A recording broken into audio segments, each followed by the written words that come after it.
prepared and stay safe.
Oh, hey there, Chaska.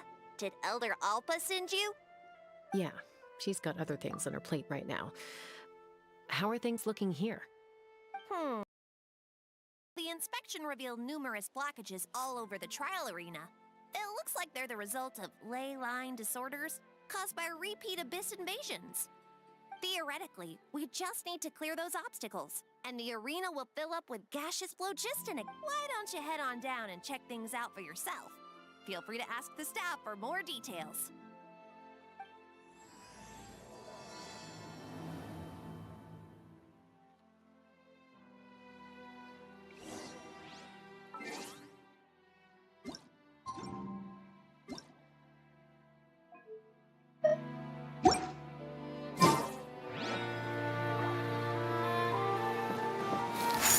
Yeah! Take me up!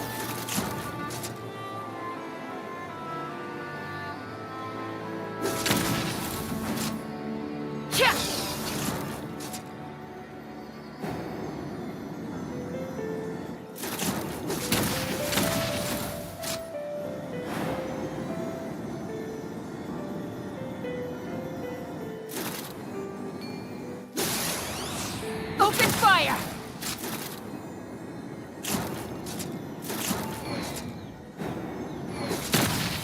Giddy up!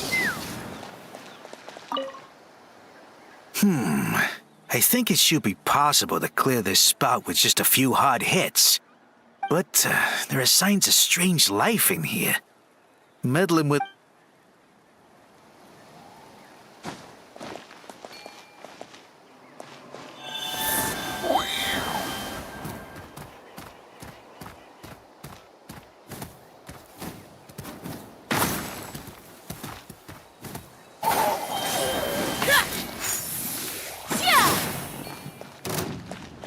Hey! Monsters!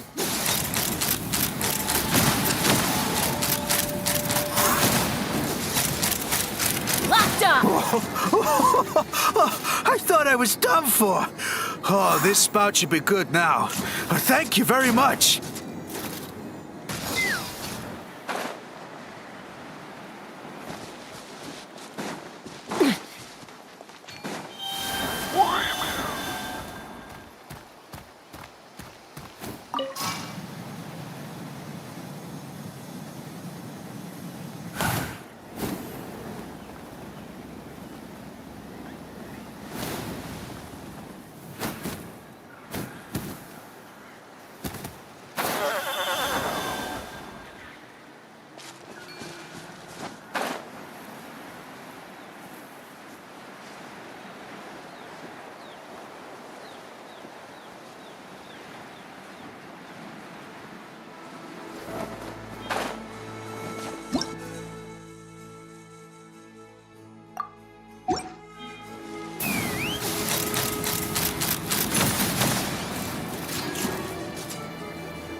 Oh, are you here to help? Thank goodness. There's no way I could do all this by myself. So the blockage here has to be cleared using a special bomb, but carrying explosives up that steep slope would be a recipe for disaster. If I dropped it or slipped and fell, I'd be blown to bits in an instant. So, my plan was to transport the bomb to the other side, then send it over in a hot air balloon.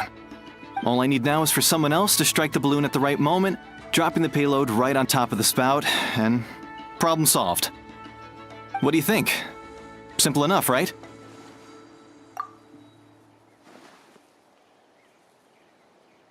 Huh? Oh, that one. No, I've got no idea who that belongs to.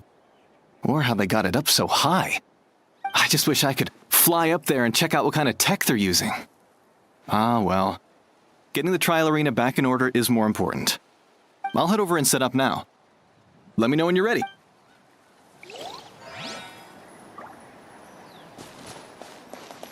All right! Get ready!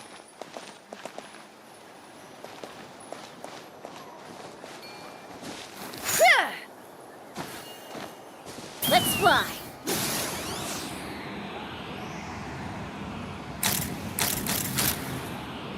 Open fire! The gaseous phlogiston is being replenished. Looks like all the spouts have been unblocked. Let's head back up.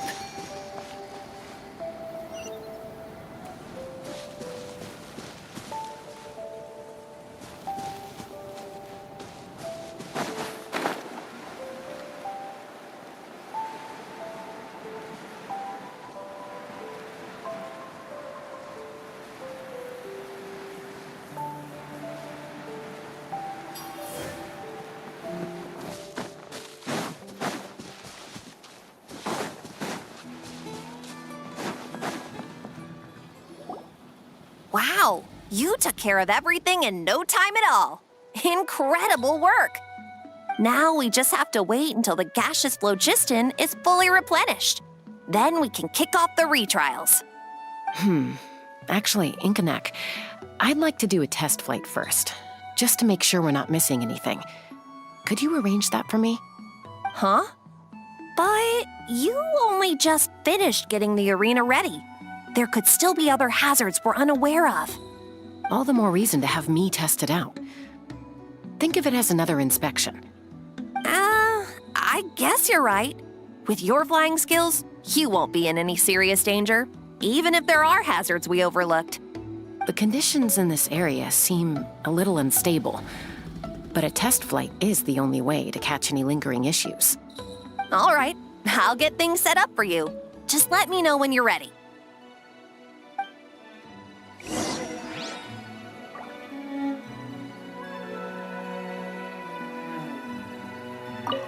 Are you ready?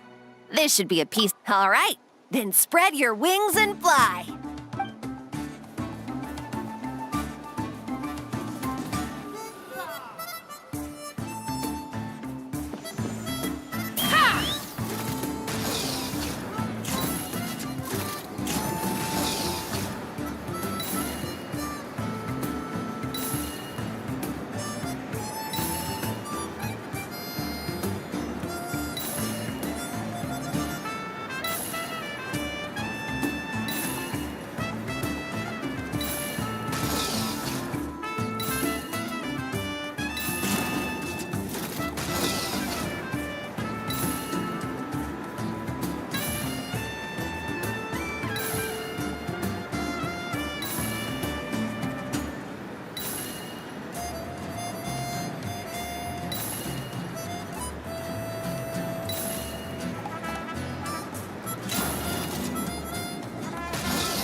That was amazing. Paimon couldn't take her eyes off you.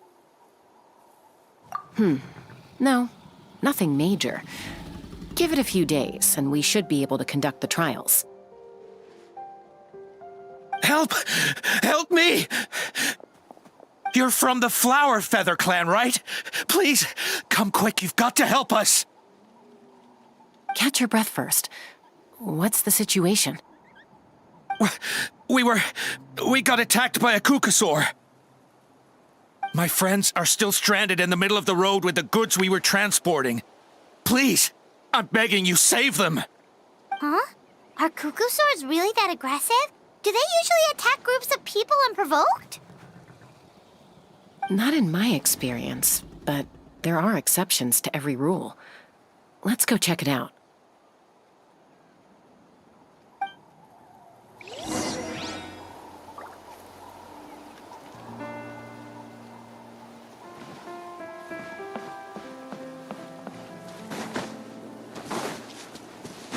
Ouch! I've never seen such an aggressive kukusaur.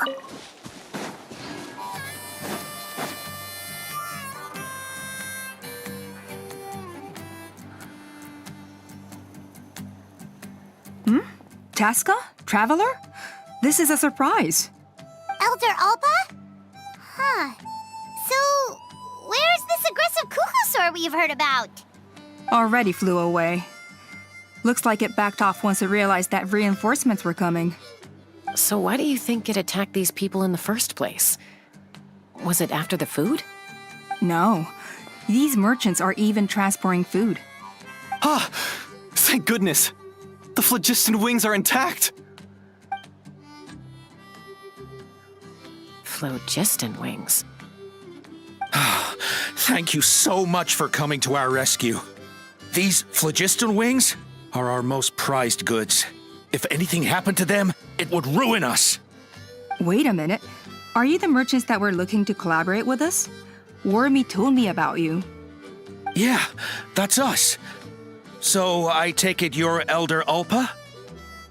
I am. You must be exhausted from your journey, not to mention shaking up from the attack. Let me bring you back to our tribe to rest. We can talk business after you've recovered.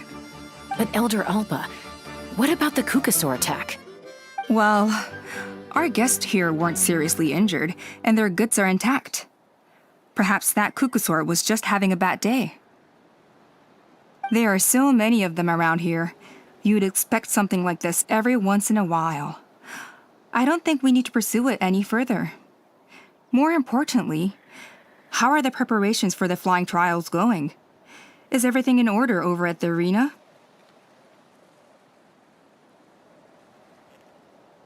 Huh? Did you say flying trials?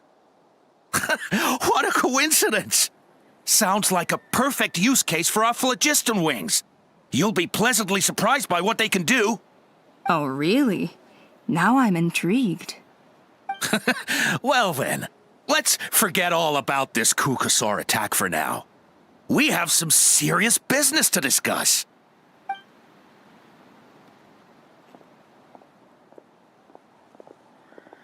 Huh? So that's it? That all went smoother than expected. Well, guess we'd better get going. Huh? Chaska?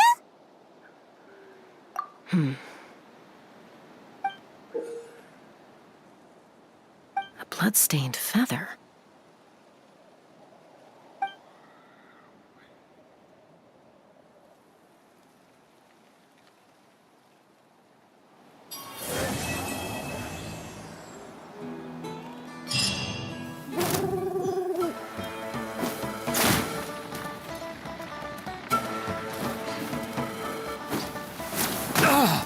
An oversight on my part.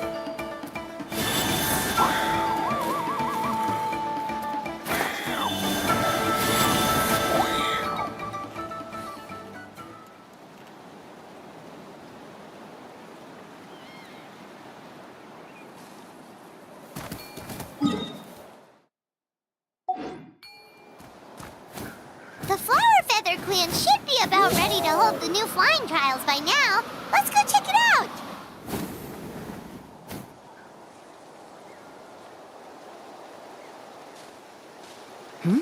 Ah, Traveler and Paimon. You came. Yep, and it looks like we made it just in time. Although, can't say the same for the kukusaurs. Bit of a low turnout, huh? Yeah, you'll see why soon enough. All right, get ready. 3, 2, 1, fly! Whoa! We're really flying! I feel light as a feather. I'm flying without a Kukasaur. These phlogiston wings are awesome! What's going on? Paimon can barely believe her eyes. How did they fly all on their own?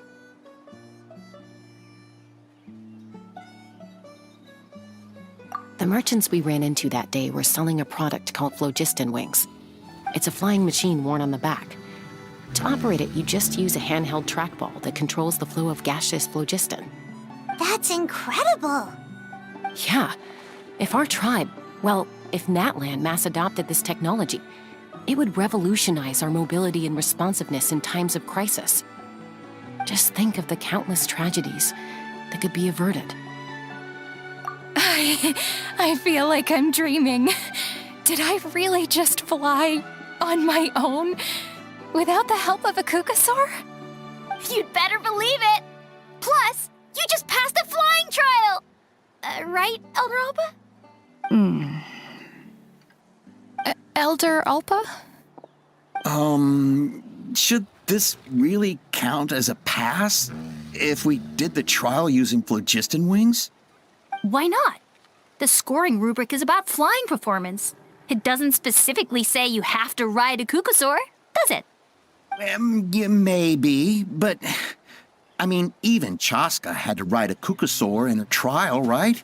And the whole point of the trial is to test both your flying technique and your ability to work with a Saurian companion. Well, if we can fly by ourselves, maybe we don't need to test the ladder anymore. Chaska, Traveler, what are your thoughts on this new invention?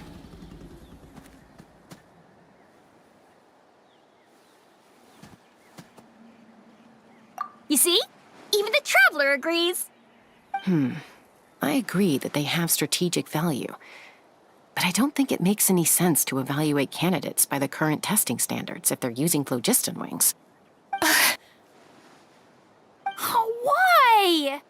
Shunan finally mustered the courage to go through with this, and now you're saying it doesn't count? We don't have any experience using these wings in battle, nor is it immediately obvious how to incorporate them into the existing systems in our tribe. Taking a longer-term perspective, I think we need to start by getting thoroughly acquainted with how these things work.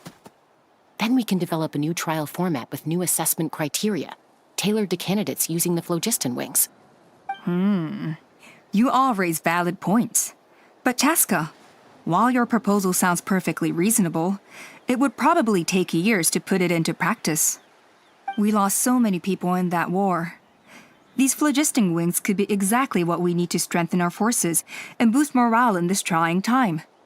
And as for real-world battle experience, there will be plenty of opportunities to gain that. I have high hopes for you, Junon. Huh?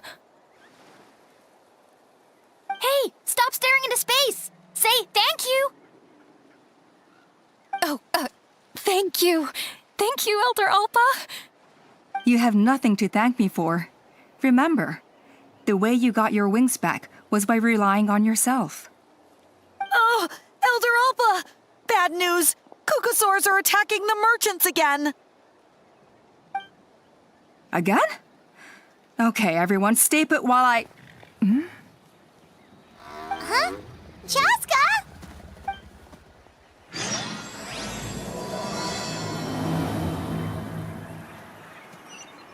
Why did Chaska rush off like that? And then Elder Alpa and the others too? Anyway, let's go see what this is all about.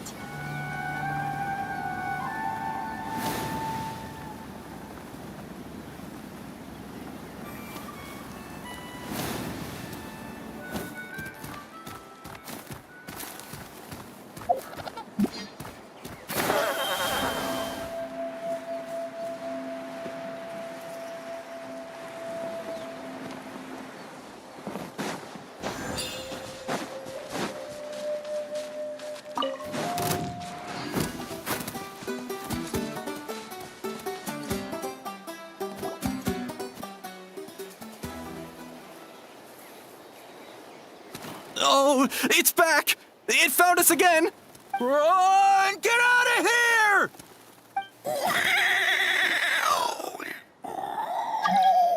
Curses! She's really riled up this time. Hey! Stop running! We'll never outrun a creature with wings! Get back here and let's fight!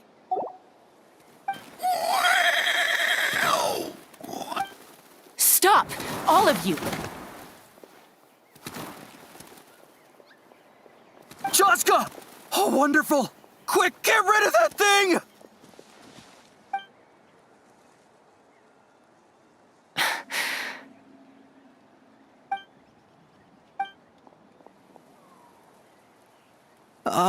What's going on? So it really is you, sister. Wait, sister?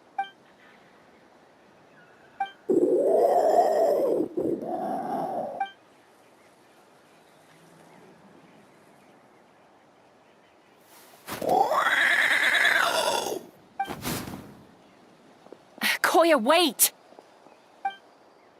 Is Chaska gonna be okay? Should we go check on her?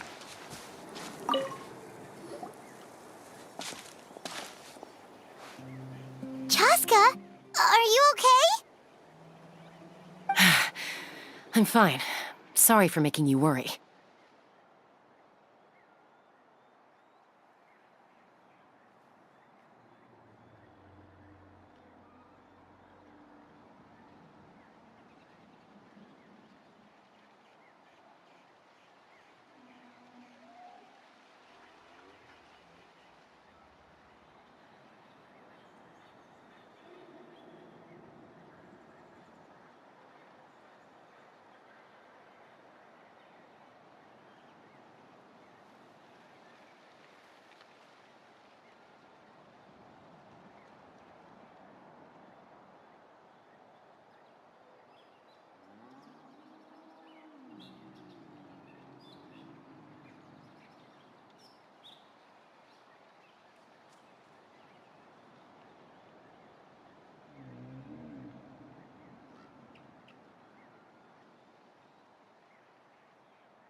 No point.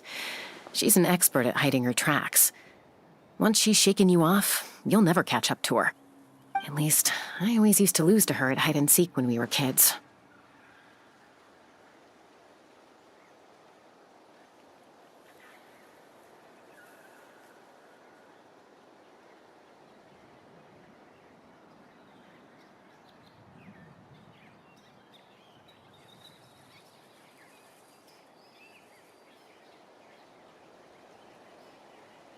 Well, yeah.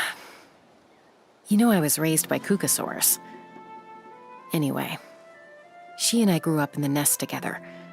Her name's Koya, and she's my big sister. We played together all the time, chasing each other through treetops or mountaintops.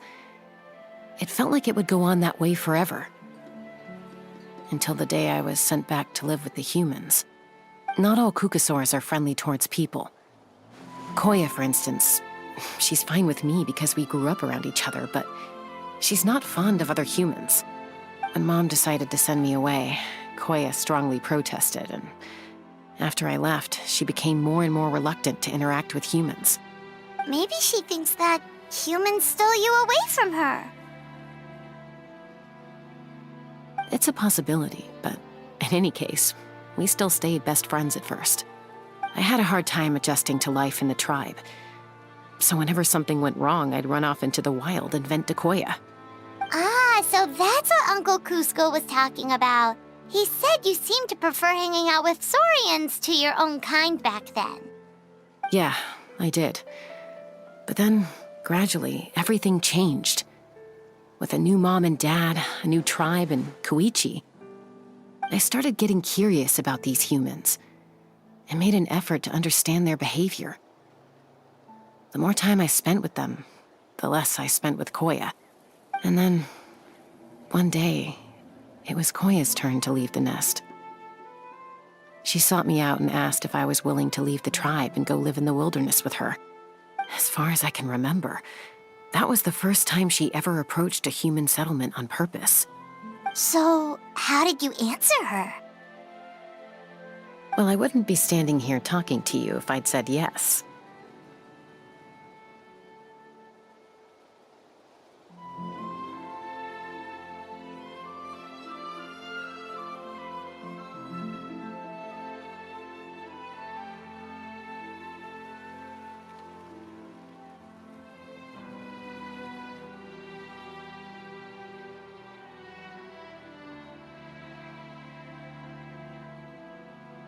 No, I was torn.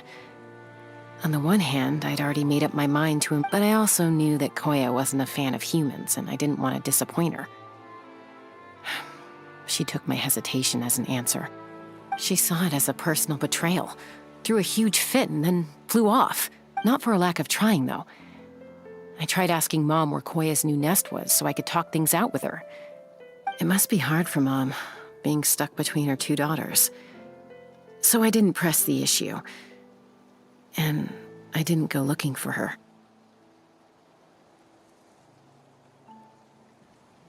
If things carry on like this, I need to make sure I find her before anyone else, even if she doesn't want to see me. For now, let's bring the wounded back to the tribe, and see what Mutota and Elder Alpa have in mind.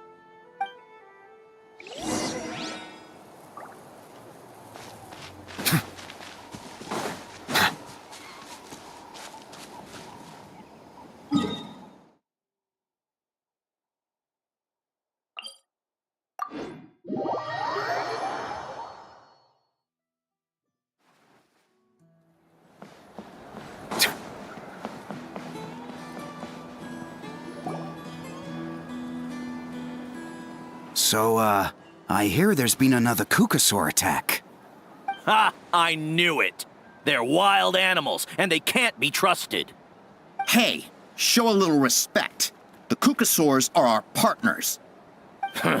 Maybe in the flying squad, but they don't give a hoot about the rest of us. Well, now that we have the phlogiston wings, do we even need the Kukasaurs anymore? Are you kidding? How are we supposed to protect our tribe without them? I didn't mean it like that. Huh? Protect our tribe?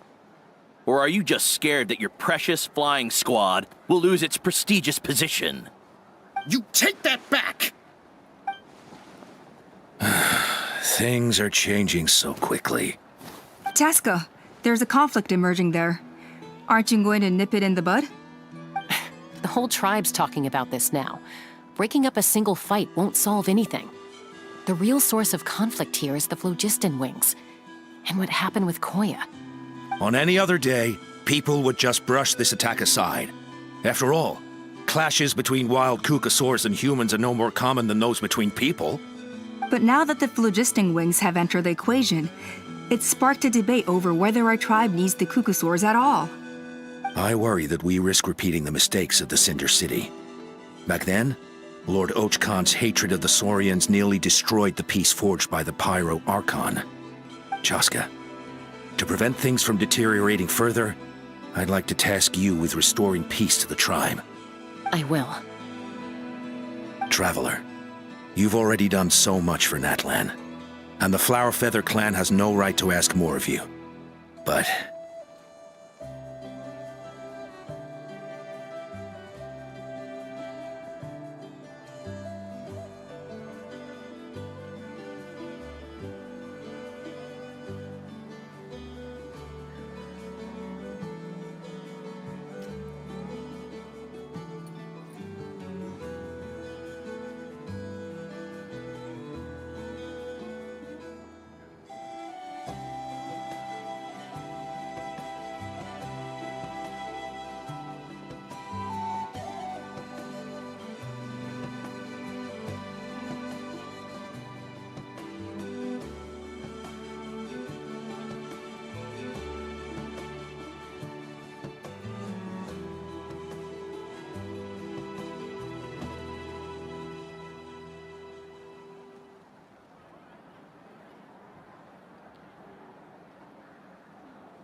Thank you. And don't forget about Paimon. Just leave this to us. This whole situation has unfolded so quickly that it's put us on a back foot. To tell the truth, it makes me a little suspicious. You think someone might have orchestrated all this? It's possible. Leave it with me. I'll look into it. Also, Chaska, could you try to keep a low profile while you're out there digging around? We don't want to give our hand away. I'll do my best. Okay, so where should we start? This all began with Koya's attacks. If we can find out what led her to do it, that should give us something to work with. Unlikely. Given how she reacted when I showed up, I don't think she's forgiven me. If you want to resolve a conflict through dialogue, sometimes you need a third-party facilitator. Let's go see my mom.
Oh, so this is where you used to live as a child? Mm-hmm. When I was little, we used to do this thing where I'd jump from the top of this tree, and Koya would fly over from the platform and catch me in midair. Or sometimes we'd both fly from the treetop together, and then after some aerial maneuvering, she'd throw me up onto that platform. After we got a bit older, we went to the nearby shores looking for even greater heights. Ah! Stop! You're gonna get Paimon a heart attack! Oh, really? I just thought it made a fun story.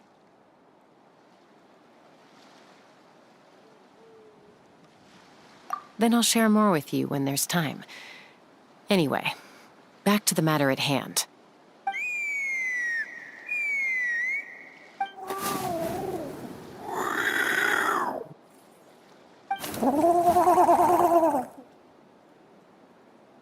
Hey, Mama Bird, I'm back. My last visit was only a week ago, wasn't it? See? I visit you more than I visit Papa Cusco. I brought a couple of friends with me. These are the Traveler and Paimon. Traveler, Paimon, this is my mom. Her name is Chimpu. In the human tongue, anyway.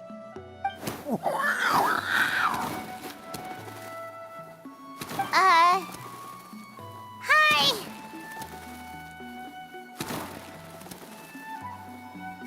No, not really. I don't speak it as such, but I can sort of get the gist. Although only with Mom and Koya, since I spent my formative years with them. Even then, it's basically a best guess based on their sounds, body language, and expressions. Seems to work about 9 times out of 10, anyway. As for whether Mom understands me, I can't always tell.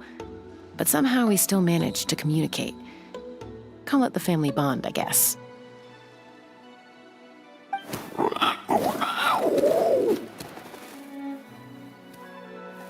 Don't worry.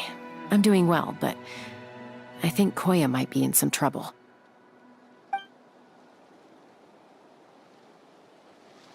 I know she's never been a fan of humans, but she's never deliberately attacked them before either. What's behind this sudden change? Does,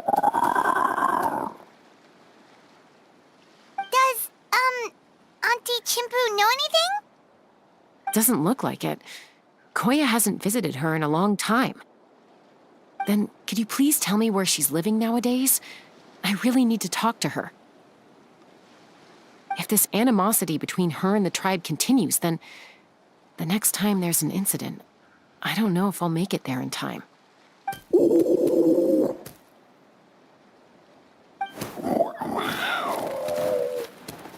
She said she'll take us there.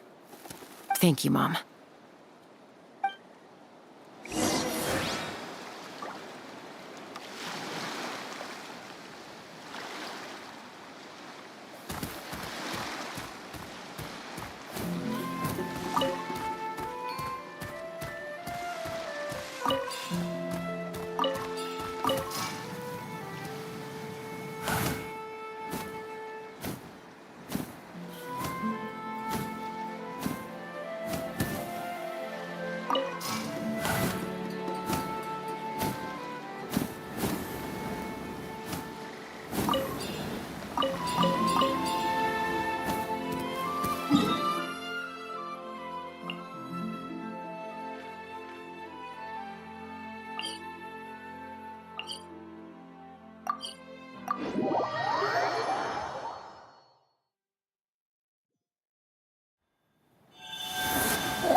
is a really remote location. Guess she was trying to get as far away from humans as possible. We stay here? Okay. Got it. Traveler, Paimon.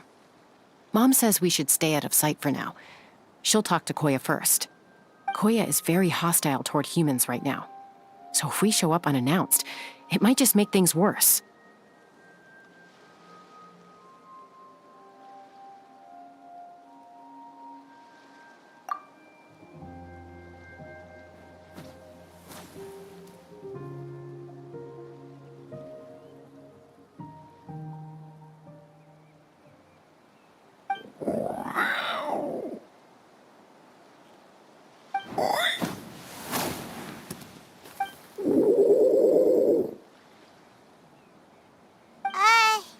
Any idea what they're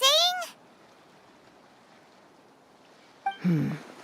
Sounds like things are more complicated than I imagined. There's evidence in this area suggesting that Koya might have been the victim of a human attack.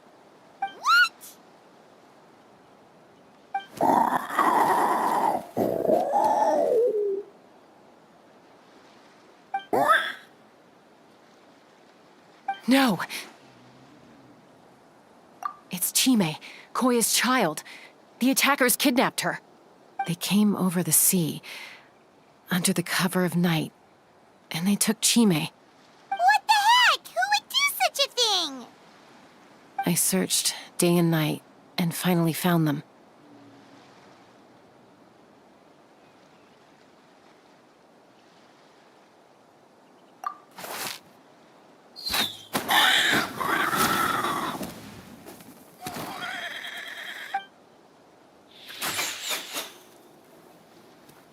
Oh, yeah! Tafal's contraption is working like a charm! Got her in one!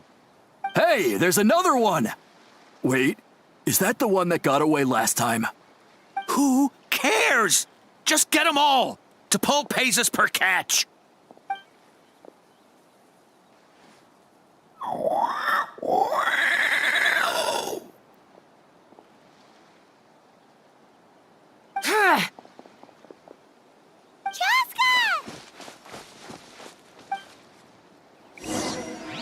Joska? How do you get here? Quick, stop her! Don't you even think about running away!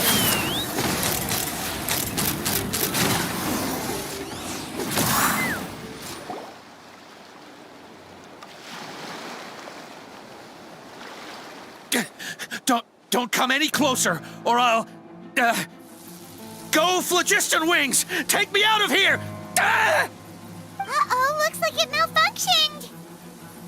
This is bad. Mom and Koya are already injured.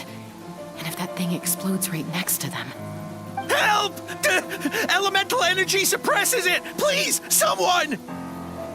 Get back!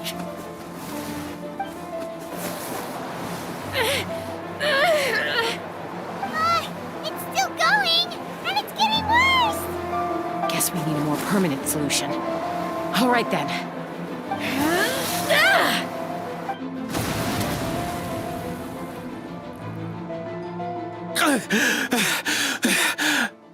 That was too close. I thought I was gonna die.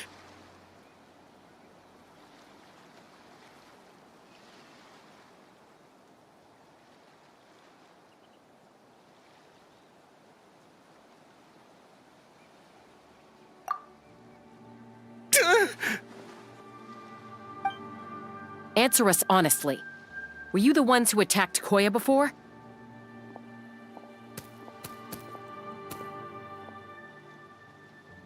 I am... No, it was...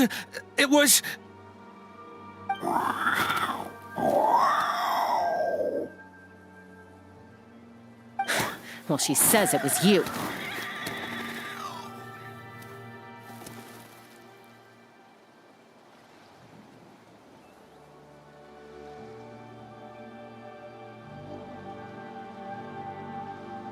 Just tell me, who sent you here? It was T'Pol. He told us to catch all the wild Kukasaurs we can find. And he also said that this Kukasaur has become a thorn in his side, so it needs dealing with urgently. To Paul? Huh. Sounds familiar. But where from?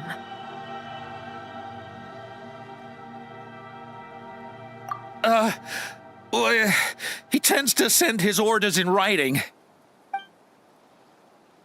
He pretty much never communicates with us in person. When he does, he wears a mask to hide his face. And whenever we trade Kukasaurs for phlogiston wings, we deal with his henchmen. So you didn't even make those wings? All we did was slap some labels on them and transport them over here, to make them look like they're imported.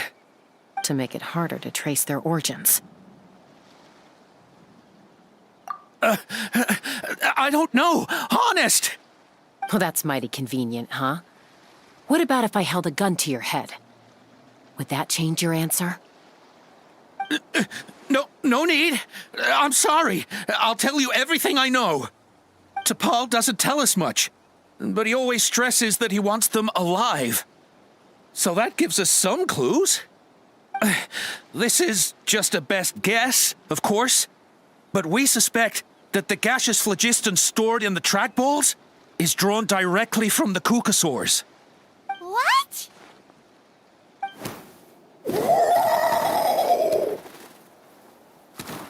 Easy now.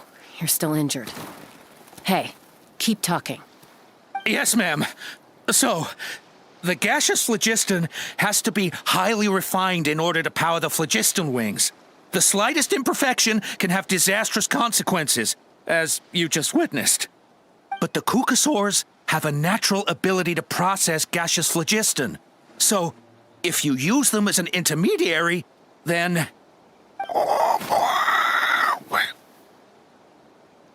That's enough. So the Kukasaurs you took, where are they now? T'Pol should have them.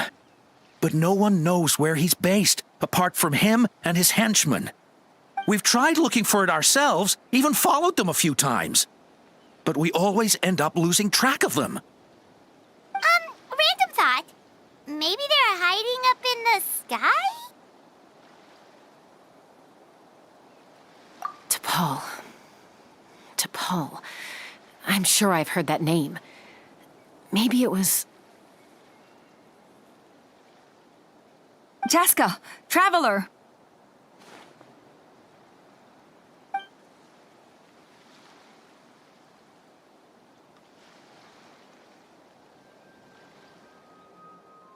That voice! It's Alpa!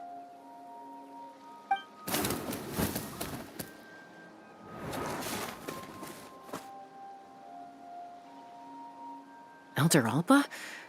What brings you all the way out here? Well, I was patrolling nearby when I heard the sound of an explosion. What's going on?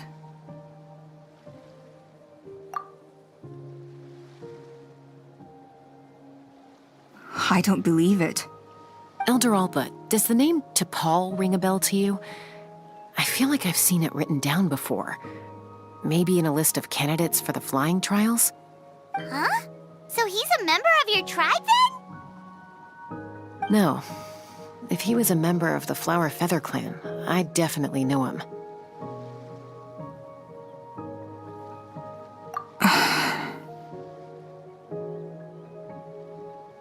Now that you mention it, I do remember a young man from outside our tribe who came to participate in our flying trials once.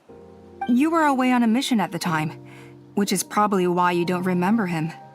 He was a craftsman from the Children of Echoes, but he'd always dreamed of soaring the skies, so he wanted to join our flying squad. The Children of Echoes? That's rare. But despite his best efforts, he unfortunately failed to pass the trial and gain the Kukasaur's approval. In the end, he went wingless and returned dejected to the Children of Echoes. Wingless, huh? Maybe he invented the phlogiston wings to get revenge on the Kukasaurs. Perhaps. Or maybe it's simply his way of dealing with his regrets over his past flying endeavors. Either way, it doesn't excuse his abuse of the Kukasaurs. I'm gonna take these guys back and expose the truth to the tribe. It's time for this conflict to end. Easy, Chaska. Remember what I said about keeping a low profile? The ringleader still hasn't shown himself, and this man's allegation about powering the phlogiston wings with cuckosaurs is only speculation. Bringing these men to the tribe now won't win over any current supporters of the phlogiston wings. In fact, it may even escalate the conflict further.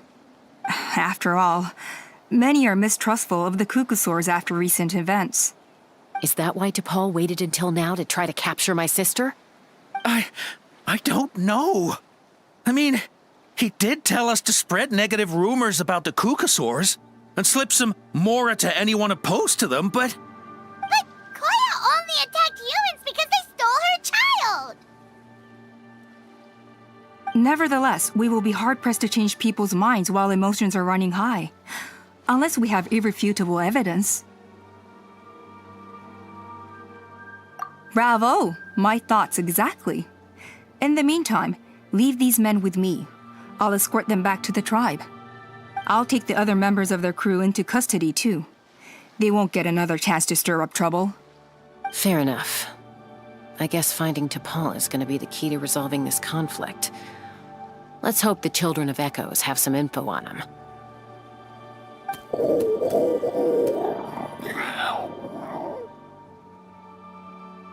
Sorry, whatever it is, it'll have to wait till this is all blown over. I have to fix this situation before it spirals out of control.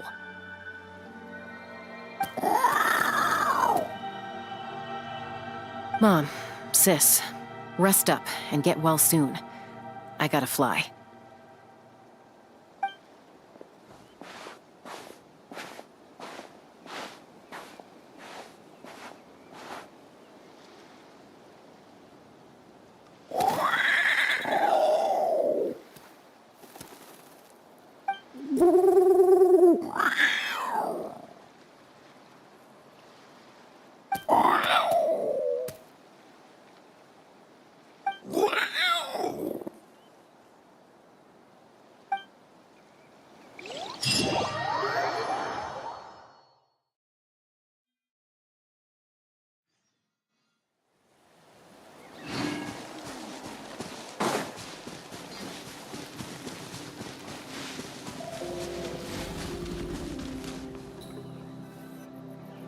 So Alpa says that T'Pol's from the Children of Echoes.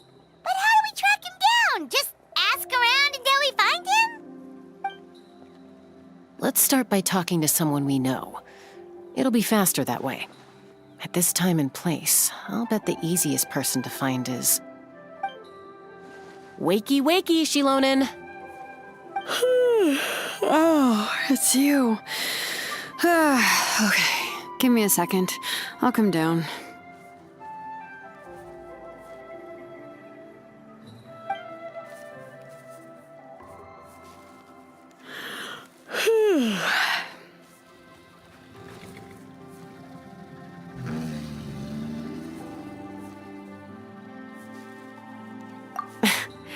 I climb trees to fly further and see farther.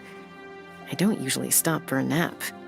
Well, we're not all like you. Always full of energy, even after flying around all day. Yeah. So, you've come all this way and interrupted my precious nap time. Might I inquire as to, why? I'm sorry, Shilonen, but it couldn't wait. Does the name T'Pol mean anything to you? He's a craftsman, apparently. Huh. T'Pol. Yeah, that rings a bell. I think that's Puma's child.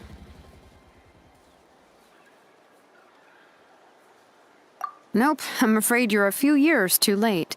Why are you looking for him?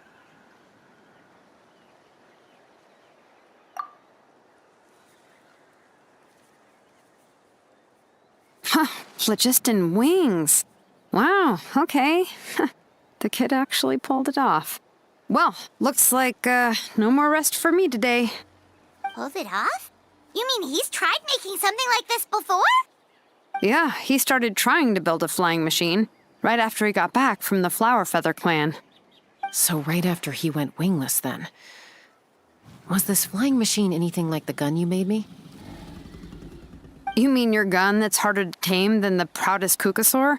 No, he wanted to build something that allows anyone to fly freely, even if they're not naturally gifted. But he never got very far back then, though. Blew up his workshop a few times and barely made it out alive. I never really kept up with him after that. His parents traveled a lot in their youth and only returned to the tribe after he was born. But they settled in a remote area and don't interact with other people much. Which means most people in the tribe don't know them very well. Your best bet is to chat to his direct family. I'll go get Puma. Wait for me in front of the workshop. I won't be long.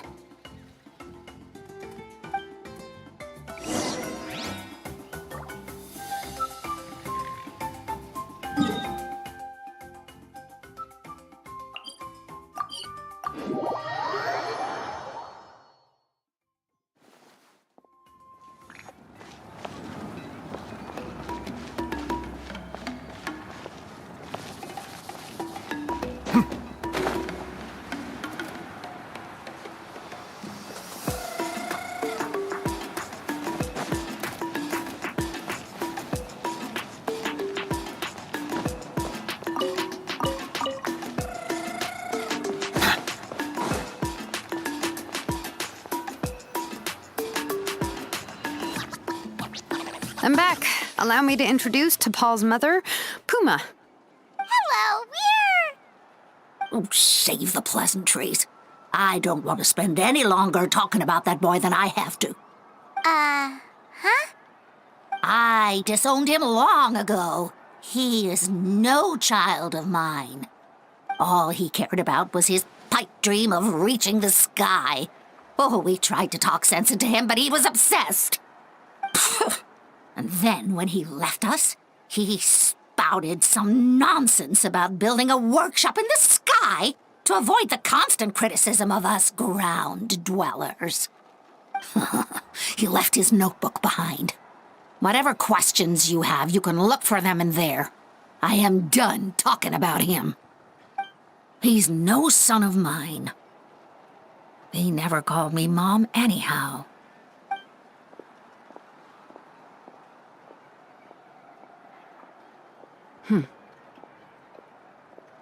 Wow, they've really fallen out. Paimon sure wasn't expecting that. Her husband, T'Pol's father, he passed away recently, and T'Pol didn't even bother to show his face at the funeral. If you ask me, that was probably the final straw for Puma. I'll go keep her company.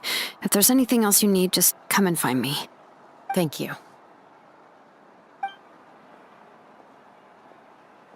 Okay, so this notebook is the only lead we've got now, right? What's in there?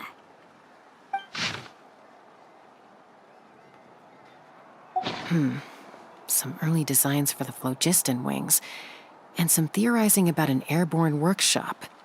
Ochkanatlan, the Cinder City.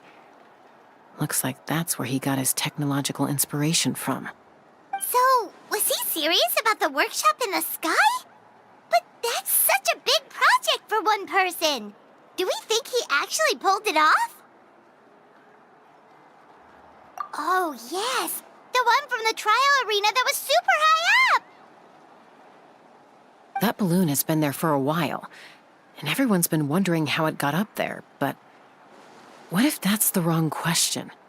What if it started off even higher up, above the clouds and out of view, and it only descended to its current height due to some kind of malfunction?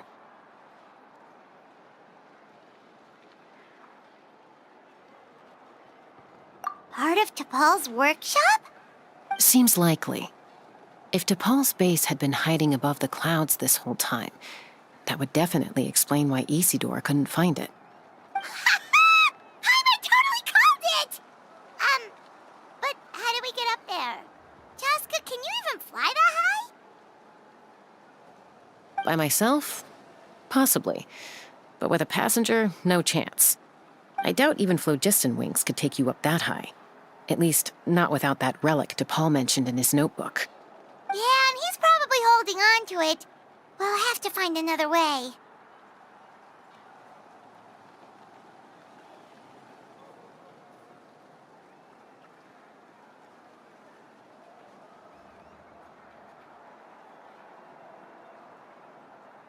Nope.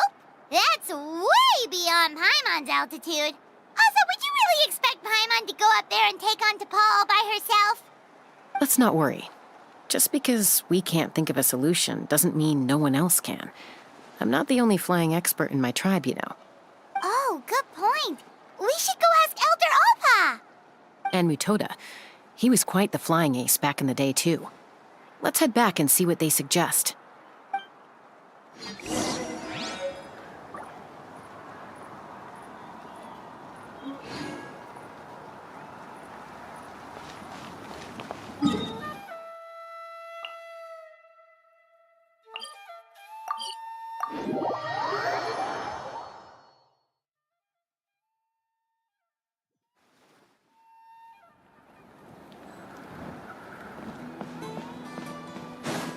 You've gone mad. The Kukasaurs are our partners. Chaska, you're finally back. Things are getting really tense in the tribe. Have you made any headway with your investigation? Some people even think we arrested the merchants just to support the flying squad and crack down on the phlogiston wings.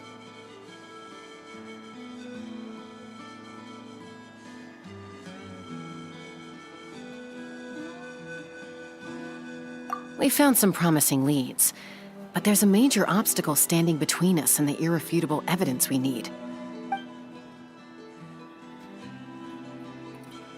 A relic from the Cinder City?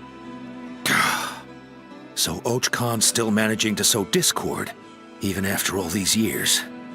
An airborne workshop and a hot air balloon above the trial arena. And that's where you're trying to get to now? Neither phlogiston wings nor a Kukusaur can take you that high up. Do you really think that's where T'Pol is hiding? You know what? There might just be a way. Really? Do you still remember those spouts in the arena? When they were all blocked, the gaseous phlogiston was trapped and unable to flow. But now, it's flowing freely. If we were to block them up again... You mean all of them except the one at the very top of the arena? To build up the pressure there? Precisely. With all the gaseous phlogiston flowing through one spout, it would create a high-pressure wind current. And then we just ride it up into the sky! Yes, it has its risks, but with Chaska's abilities, I think she could manage it. It's an extremely risky approach, but I agree that it's feasible. If you want to give it a try, check with Inkanak at the trial grounds. She can explain how to block the spouts. Chaska, if anyone has a hope of seizing this evidence from the high heavens, it is you.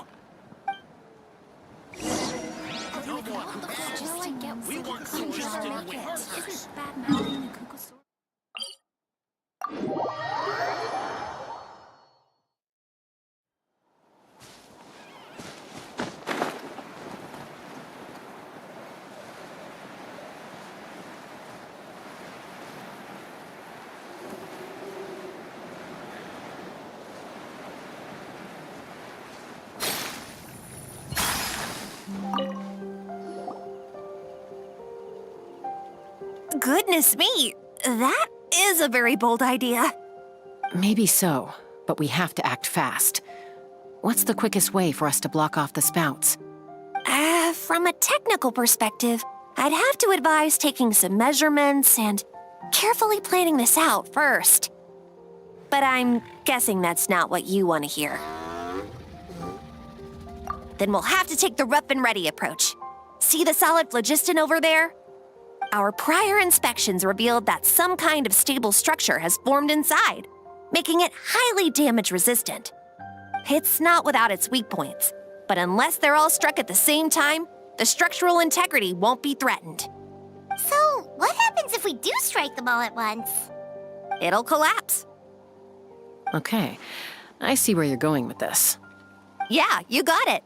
As long as you hit all the weak spots at once from the right angle, the solid phlogiston will fall right on top of the spout and block it up. You're right about rough and ready. Sounds like my kind of plan.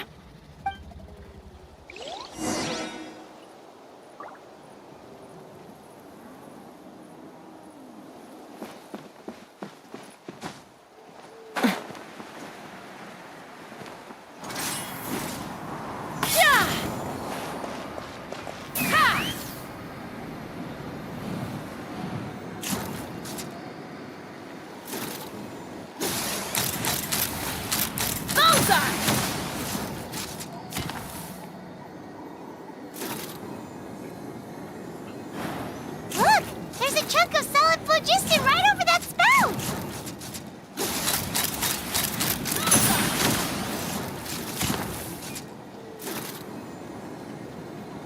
Giddy up!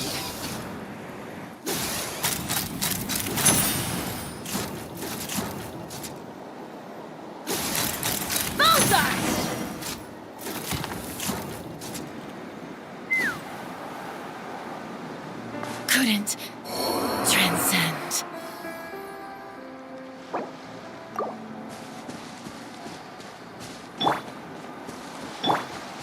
Take me up!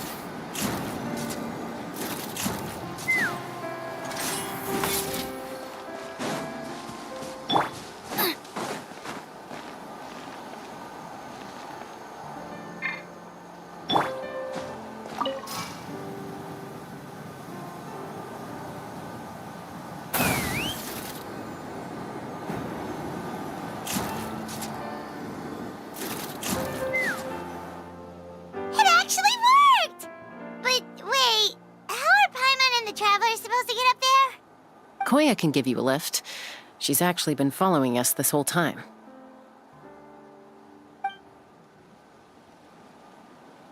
Wow, Paimon didn't notice at all. Well, probably because she didn't want to get too close to humans. Or maybe just me. But right now, we need her power.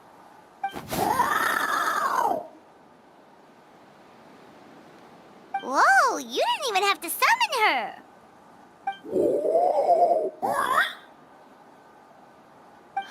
Yes, up there. That's probably where Chime is.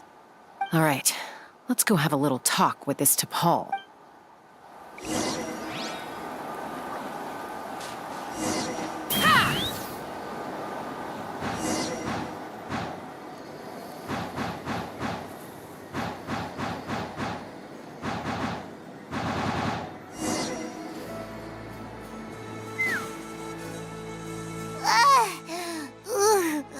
Haven't ever flown that fast before.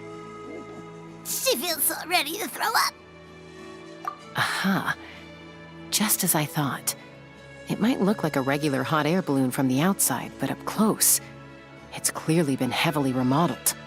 And sure enough, it only descended below the cloud line because the custom-built machinery malfunctioned. I should be able to figure it out with T'Pol's notebook. Thankfully, I know a little DIY from fixing up my guns when they're having issues. That should just about do it. Now all it needs is a nice hard kick. Maybe that works on your guns, but, huh? We're really moving!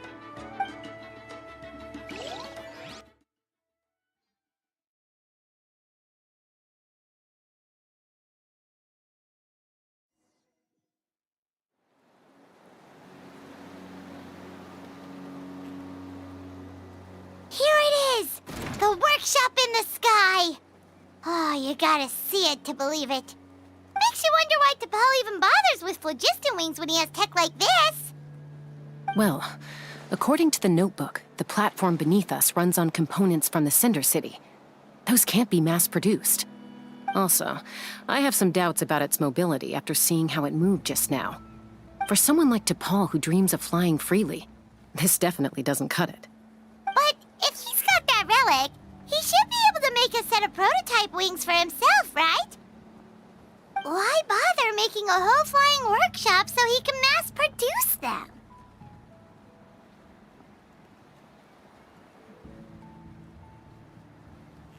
But this doesn't add up. If he's already achieved the power of flight, then he must have bigger dreams we don't know about. But what? With any luck, we'll find the answers in his workshop.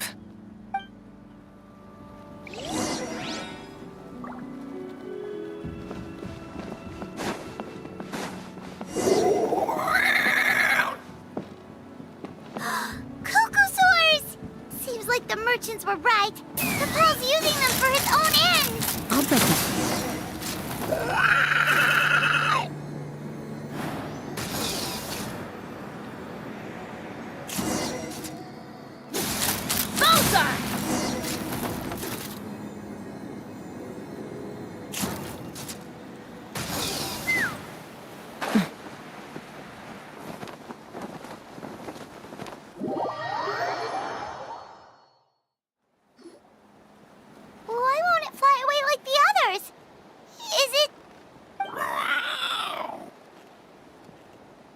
She's still breathing, but barely. By the looks of it, DePaul was using these cages to extract... Once a Kukasaur is drained of phlogiston, it becomes too weak to move. We'll have to come back for these ones after dealing with DePaul.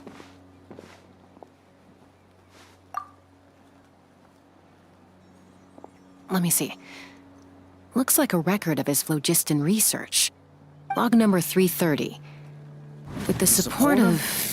I was finally able to launch the airborne workshop. Even though it relies on the relic for 80% of its power supply, I've at least taken the first step. Log number 348. Research on the relic is progressing well. I should be able to replicate the technology and scale up production very soon.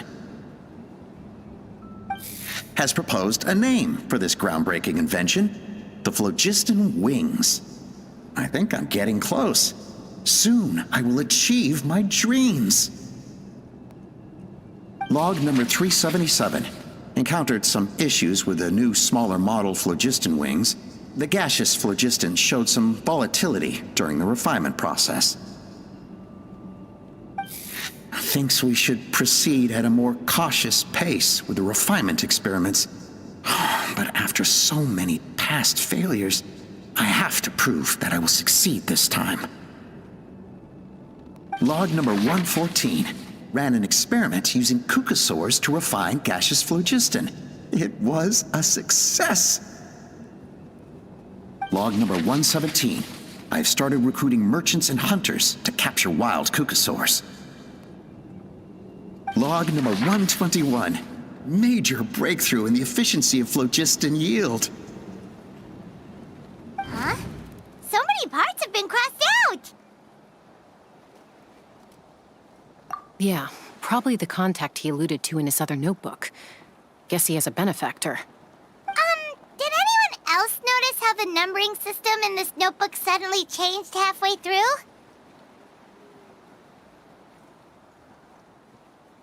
We haven't got time for textual analysis, I'm afraid. Grab the notebook and let's press on.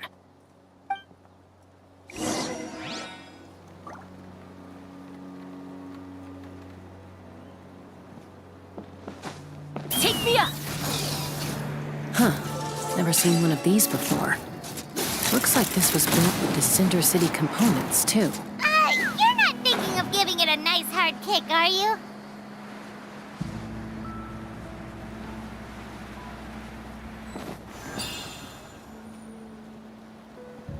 Let's fly! Whoa! What's that mechanism doing? It's asking for a nice hard kick where it hurts. Aim for the weak spot.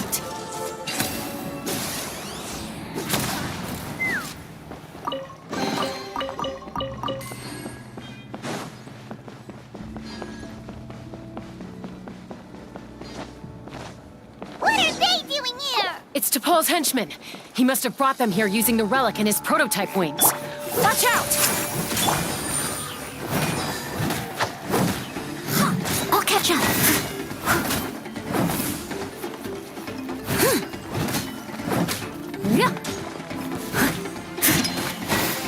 Nice and spicy.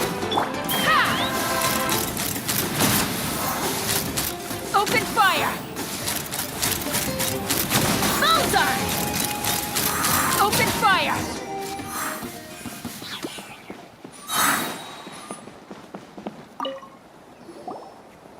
Hey, look here! More of T'Pol's notes!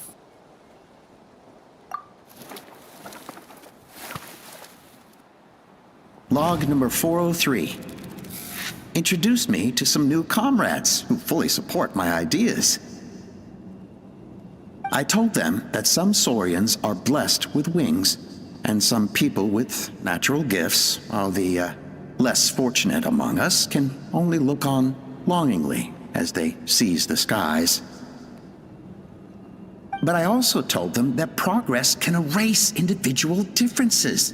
Think of the tools humanity has made to fight back against wild beasts. The law we have put in place to even the playing field between the strong and the weak. I promised them that our research will be the new frontier of human progress. With our phlogiston wings, the power of flight will no longer be for a select few to enjoy. Imagine a world where the skies are for all to share. I only hope that when we finally achieve this goal, we'll be proud of me. Imagine a world where the skies are for all to share. Yes, what a wonderful world that would be. If only it were possible. We could respond faster, and so many tragedies could be prevented.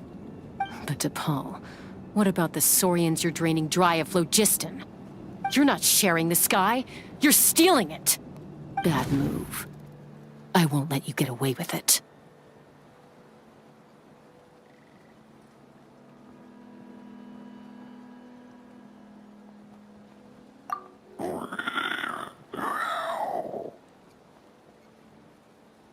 I'm fine.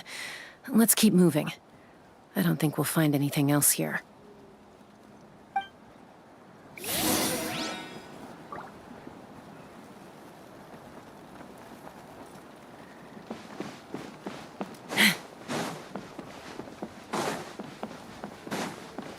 Take me up!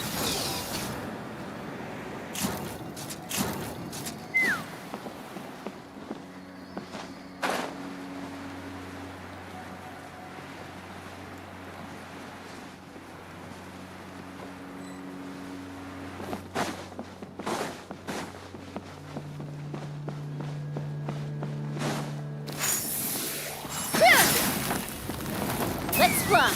Bullseye!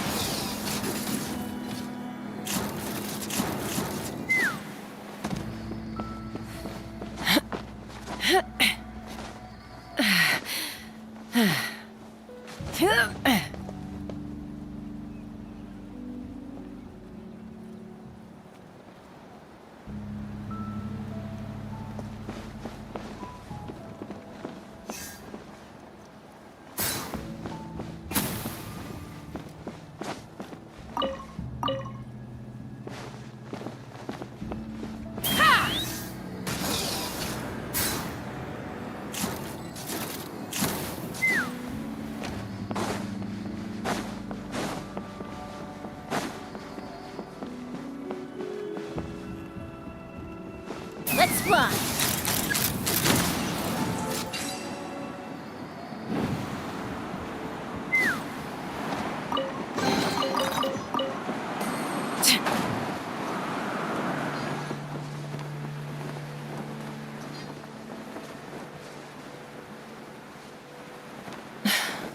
I can't believe he captured so many Kukasaurs. But right now, we have to focus on solving this problem at the source.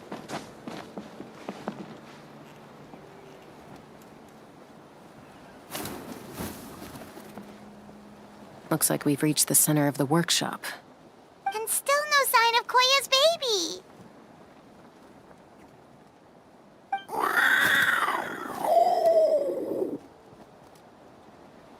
Let's search this area for now. If we still can't find Chime, we'll double back.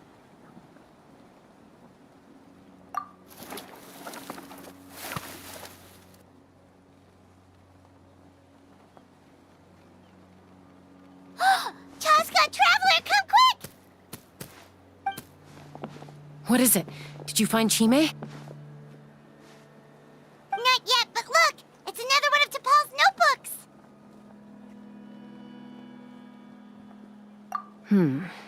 All right.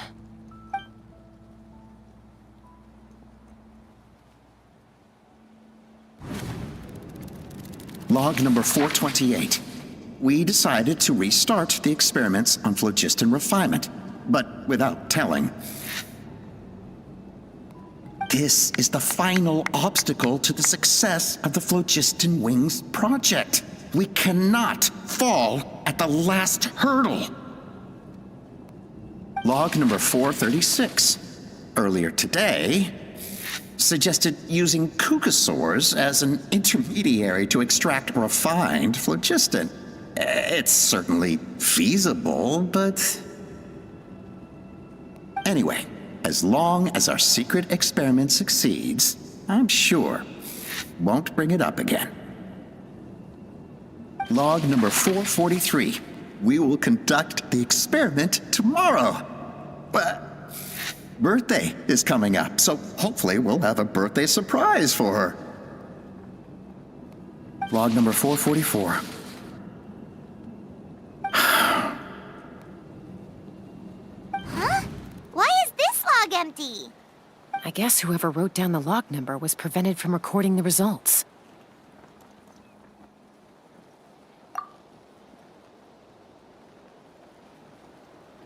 Log number 0.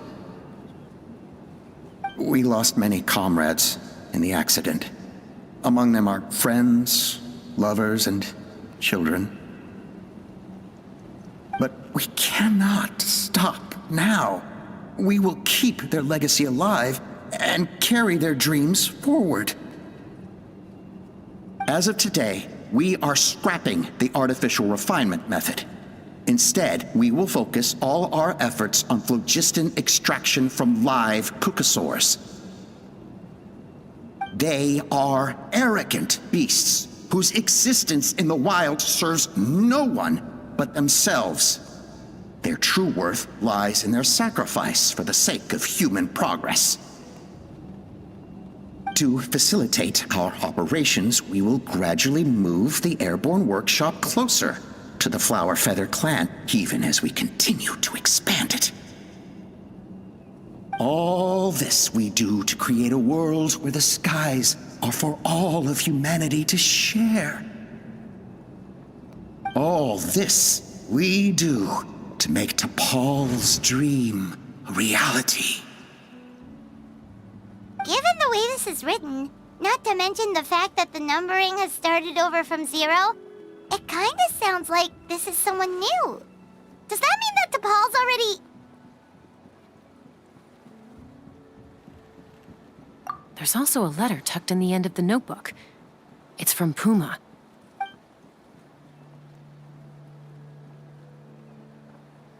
T'Pol, I don't know where you are right now, so I don't know how to reach you.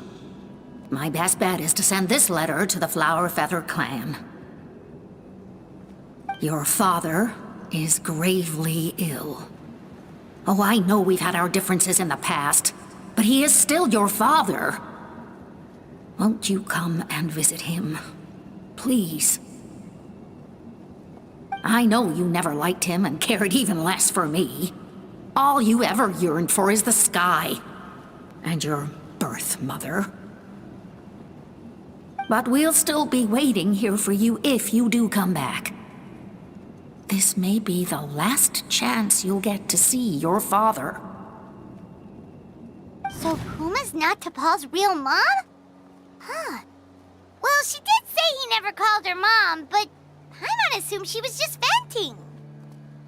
We know that T'Pol's father passed away quite recently, and this letter looks recent.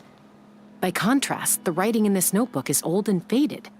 It looks like the real reason T'Pol didn't attend his father's funeral is because he'd long since passed away himself.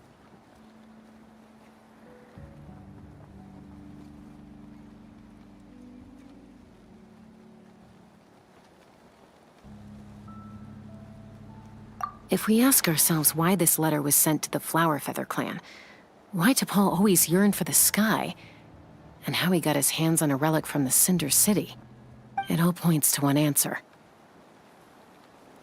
That's right. T'Pol was my child.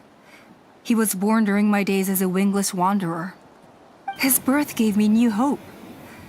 I wanted to become the kind of mother who spent her days as a valiant rider, soaring the skies. Not an aimless, wingless nobody. But his father wanted to settle down, to give his child a safe, sheltered life in his tribe. We fought about it constantly, until the love we once had for each other was gone. He started a new family, with another traveler who was also looking to return home. And I went back to the Flower Feather clan, alone. Alba? I had no idea that despite being raised among the children of echoes, my child still harbored dreams of the skies. Can you imagine, Chaska? The joy and surprise I felt when he showed up at my door, asking to join the flying trials. Or how proud I was when he said he wanted to prove his own worth, rather than relying on my position as elder. And then the anguish that overcame me when he was rejected by the Kukusaurs and became wingless, just as I had after my injury. You've got a lot of nerve showing your face here.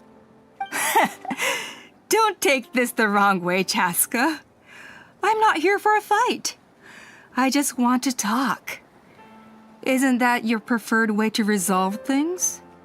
I trust you've learned of T'Pol's wish on your way here. A world where the skies are for all of humanity to share. If only his dream can be realized, no one will ever have to lose their wings again. Our aerial prowess will be greater than ever before. War will never again come at such a great cost. The loss of Koichi is a tragedy that need never be repeated. So tell me, Chaska, do you really wish to see the phlogiston wings forever grounded and gathering dust? Nothing you've said excuses all the conflict you've caused. You mean the argument back at the tribe? It was a necessary measure. Sometimes this is the only way to accelerate the pace of progress.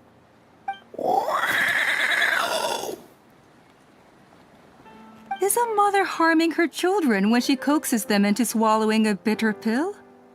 Of course not. It is a brief moment of suffering for the greater good, and the child would come to understand this in due course. The phlogiston wings are that bitter pill. We will never progress as a tribe if we cling to the scraps the Kukusaurs offer us. Once the people have embraced the phlogiston wings, they will never look back. Even if they learn how the refined phlogiston is sourced. They will convince themselves that the sacrifice of a few Kukusaurs is a small price to pay for our dominion over the skies. But this I had not anticipated. I barely had the chance to introduce the phlogiston wings to the tribe before you found this place. Your plan was hardly foolproof. Yet, it can still be salvaged. Chaska, traveler, you are the hope of humanity. I'm sure you have your doubts about my methods, but know that my love for humanity and for Natlan is genuine. You know me, Chaska. And you know that I've always treated everyone in the Flower Feather clan as my own children, as fellow humans. Surely you can understand my perspective.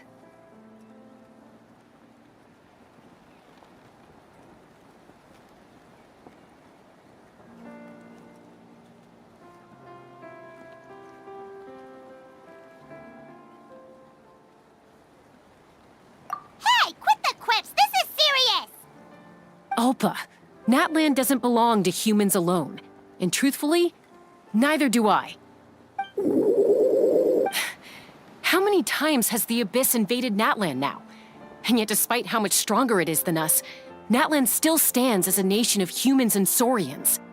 Peace imposed by force will crumble in a matter of days, because social bonds are what hold a civilization together. Weren't you the one that taught me that? And yet you would break the bond we share with our Saurian companions to take more power for ourselves? That's as stupid as hacking your own arm off to use it as a club. They are wild beasts, driven purely by instinct. How could they possibly understand human social bonds? Ugh, how did someone like her ever become a writer? You overestimate them. They bow to the strong and shun the weak. That's all there is to it. They never gave T'Pol a second glance when he was at his lowest, nor me when I returned injured from the Cinder City. It's all about survival of the fittest for them. Plain and simple. They obeyed me once I proved myself stronger than them, but the moment it serves them better, they'll abandon me in a heartbeat. You're wrong, Alpa. They only reject the wingless because they don't want to fly anyone to their death.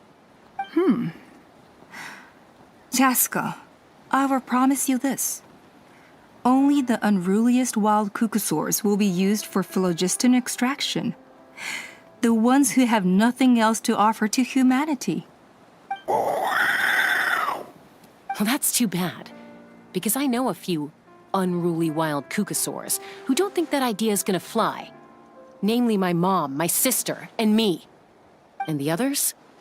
To us, they're friends, family, even children. So if you want to put any of them in one of your cages, you're gonna have to go through us. Is that right? I knew you might be difficult to convince. Maybe this will change your mind.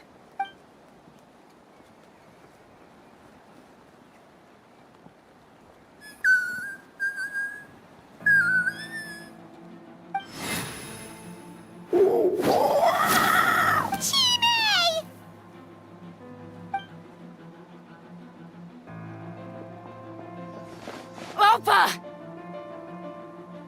Careful! Don't make any rash decisions. Unless you want to see her suffer. Oh no, that's one of the extraction cages! I told my subordinates to take control of the tribe while I was away.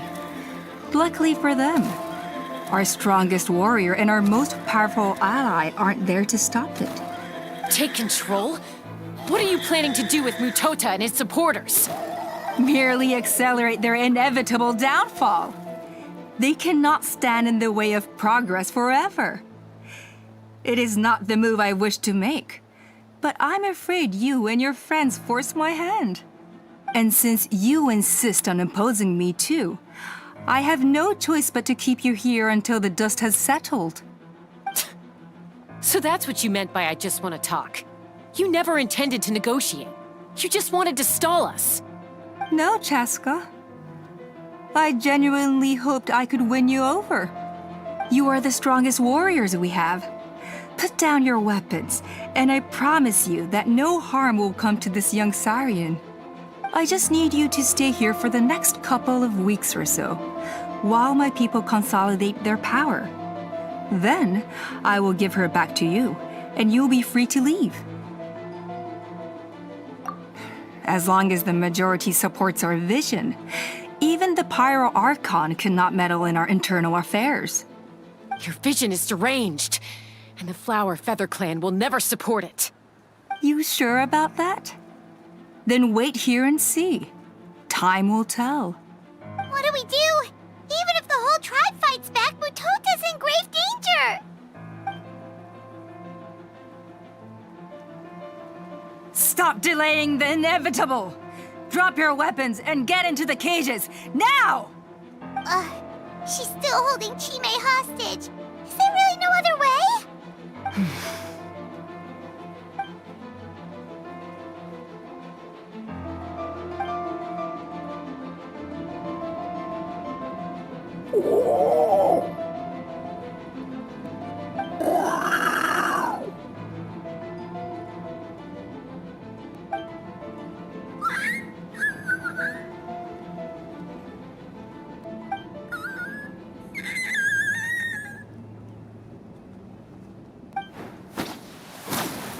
Koya?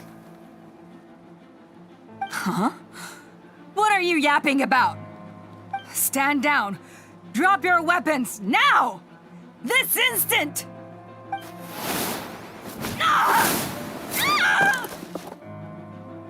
No! The relic!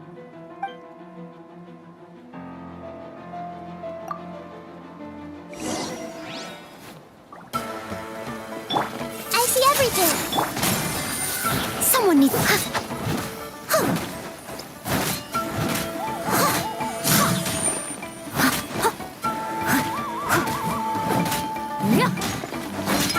I'll catch up!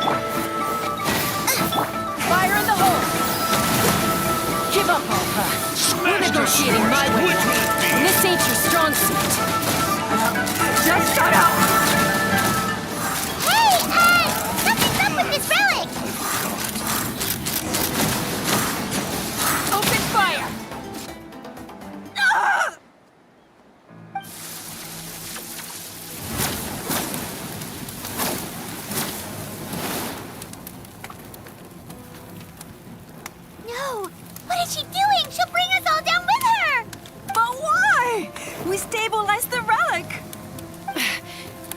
got damaged in the fight. If we don't think of something fast, this whole work... No. They're directly beneath us. My beloved tribe!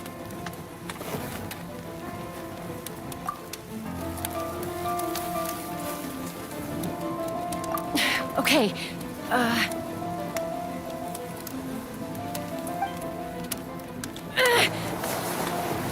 It's too powerful. This ain't a toy like last time. I don't think I can just throw it aside.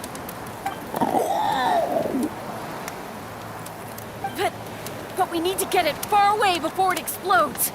Then the tribe will be safe, and so will this workshop. Koya, remember when we were kids? Come on, let's take this thing high up into the sky. Don't worry, I know I can get rid of it before it explodes. We're talking some surface wounds at most. All I need is for you to catch me at the end, just like old times.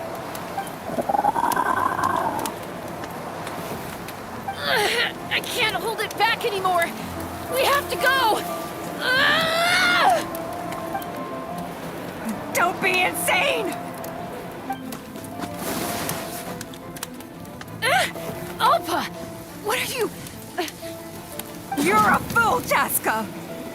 Why would you choose such a risky solution? We cannot entrust the safety of our tribe to this wild Saurian! I'm the fool. You really think you can stand a better chance than me? Sure, it may be asking too much for an ex-winglish to escape the blast radius in time. But I can fly it a safe distance away, even if it's the last thing I do.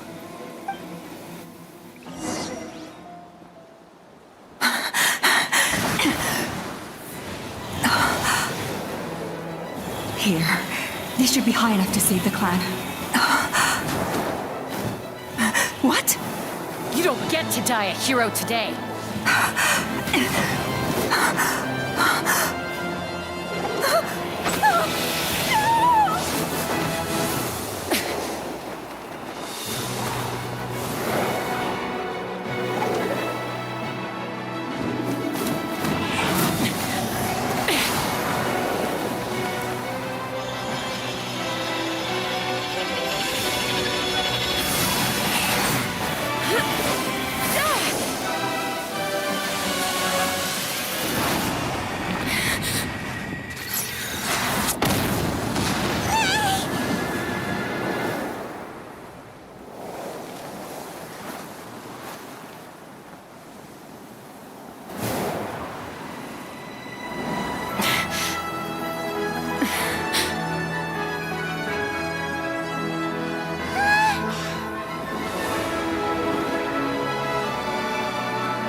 Koya, are you hurt?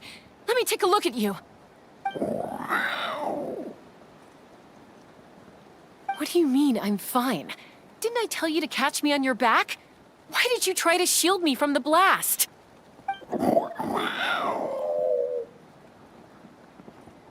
Accident? Yeah, right. Seriously, you're as stubborn as ever. Chaska! Koya! How are things looking here?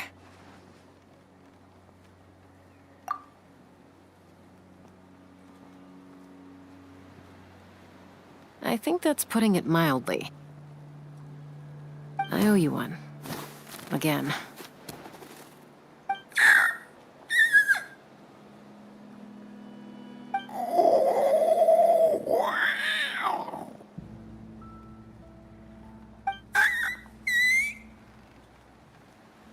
Oh, but be honest. Do you still think Kukasaurs can't form bonds? Mom, I'll figure out the refinement problem. I'll find a way. You don't need to worry about it. I just need some more time. That's all I ask. Please just trust me. Just this once.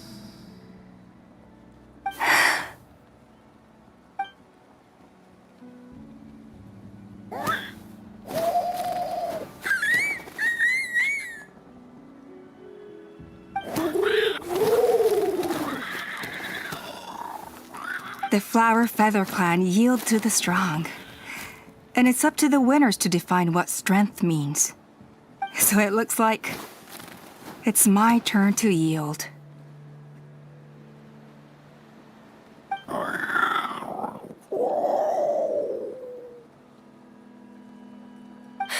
Koya!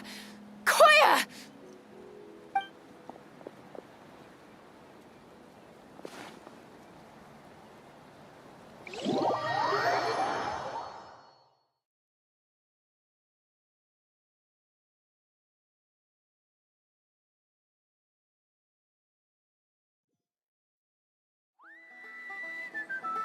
So, you're absolutely sure it's not because of the explosion? Yes, for the 10,000th time, I'm sure. The blast barely touched her. The reason she fainted was old injuries playing up, compounded by overexertion in recent days. The moment she finally relaxed, all the built-up stress finally caught up with her. And no wonder. Honestly, she's just like you. Anyway, now you know how we feel when you go off risking life and limb. Your mother and I would both appreciate it if you lived less dangerously. You know she wrote to me from the Masters of the Night Wind, just to scold me for not doing enough to keep an eye on you. If she wasn't so busy with work, you can bet she'd come back here and chew us both out in person. I'll find an opportunity to apologize to her. I promise. You'd better. No more avoiding us, okay? And don't get me started on all the checkups you've missed. Got it. Got it. Huh? Koya? You're awake. I'll go let everyone know. Hey, but we're not done talking. What are we gonna do with her, Even after everything that's happened, she still hasn't figured out how to start the conversation with you. She keeps saying, I don't think Koya has forgiven me yet. But if you ask me, she's the one who's scared to open up and have an honest conversation. For all her confidence, she's a very sensitive soul underneath. You'd think as a peacemaker, she of all people would know how to reconcile with her family after a falling out. She must have been a handful growing up. Thank you for being there for her. And of course, thank you for keeping her safe when you were up there in the sky. Koya, Uncle Cusco, we're here! Ha! I was just telling her that she's not to go chasing danger with Chaska ever again. Cusco, I understand how you must feel. But it's all thanks to Koya and Chaska's efforts that the airborne workshop didn't come crashing down on our heads. Oh, Paimon almost forgot to ask. They didn't hurt you while we were gone, did they? Thankfully, when her co-conspirators tried to arrest me, I was out coaching Koyer and Junan. The two of them were a huge help. They took care of things while I went around rallying the resistance. So, in the end, Alpa's would-be revolt didn't really get off the ground. And as it turns out, not all of the wingless want to see our dear Saurian friends replaced with phlogiston-powered gizmos. I'm so sorry you got mixed up in this, by the way. We should have caught on to Alpa's scheme sooner. We could have saved so many Kukasaurs from getting hurt. Most of the airborne workshop has now been dismantled. We've just left one small, harmless part intact, and repurposed it as a jail for Alpa and her cronies. Let's see how they like being locked up in a sky prison! So, it looks like there's just one last conflict left to resolve. Peacemaker, you're up. I said I had to wait until things had blown over, didn't I? And now they have. But I still have no idea what to say. Koya, I just want to say, I'm sorry for how things went down back then.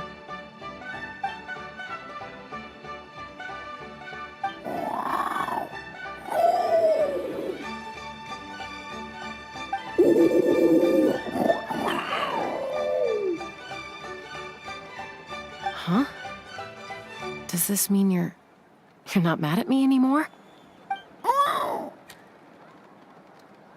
There's that family likeness coming through again. But that day, when we ran into each other...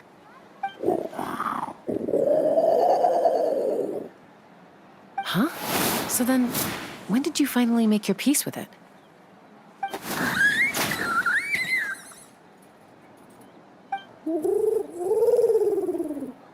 Oh, it's Chime and Chimpu! They're here too!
Wow, what an amazing view!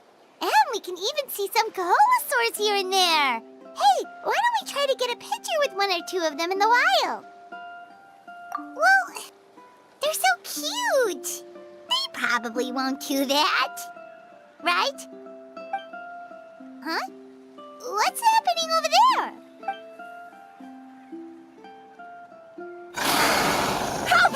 Somebody help us! Ah! Wild Kaholosaurs are actually biting. Yeah, those two are in trouble. The legendary traveler and her trusty sidekick Paimon will not stand by idly.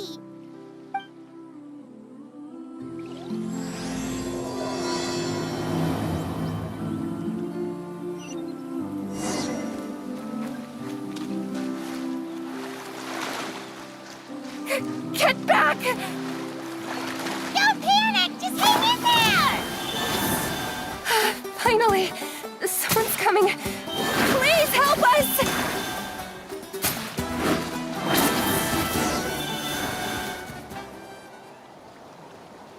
Judging from your clothes, you must be scholars from Sumeru, right? Yes, I'm Karya, and this is my senior Varamdra. Thank you so much for saving us. That was a little too close. Don't mention it! Handling these sort of things is practically second nature to us by now.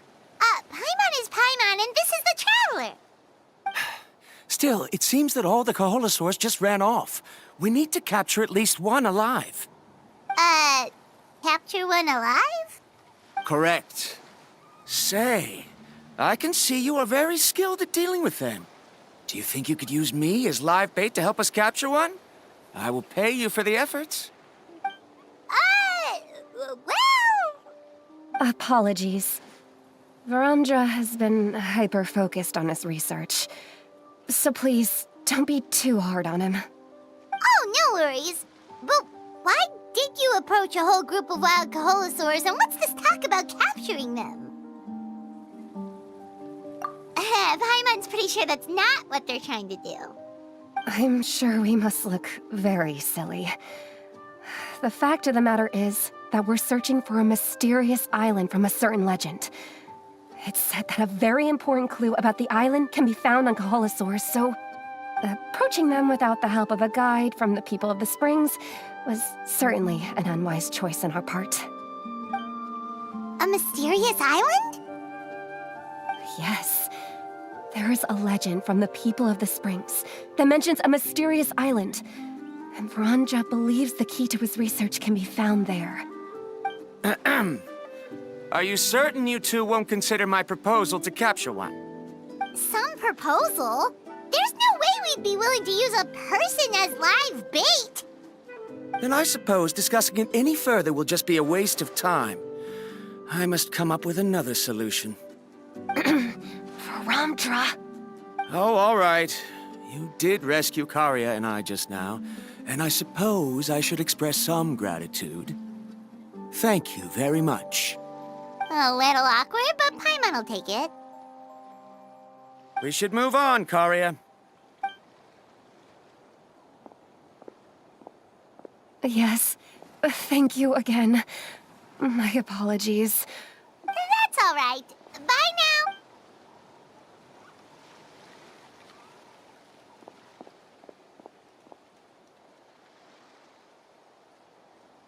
You really don't see a pair of adventurers like those two every day.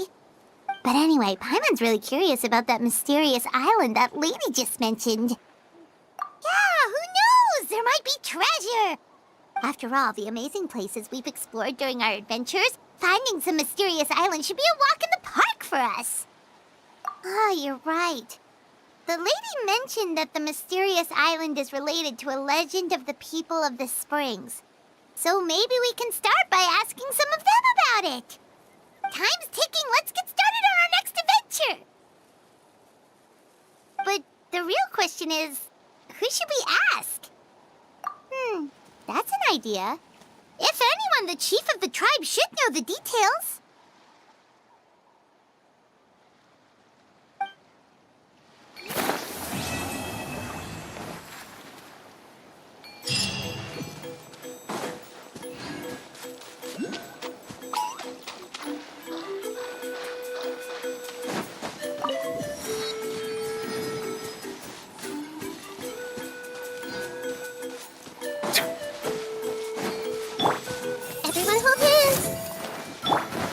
Leave it all to me.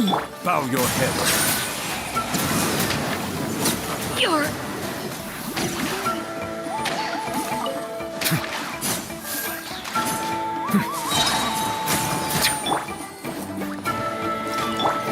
Silence! Rain of bullets!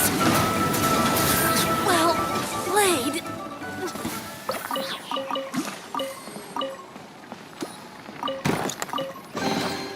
Let the record show that I verbally consent to relinquishing these items into your possession.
steady as...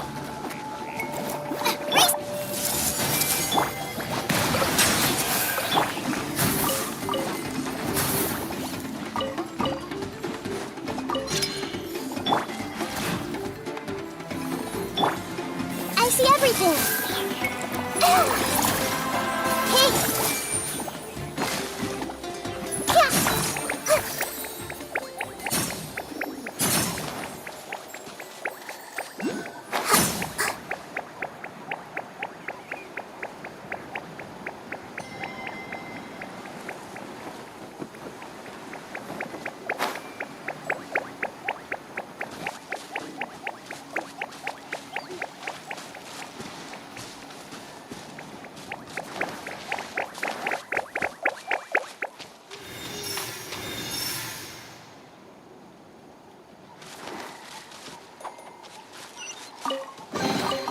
Curiosity deserves a reward.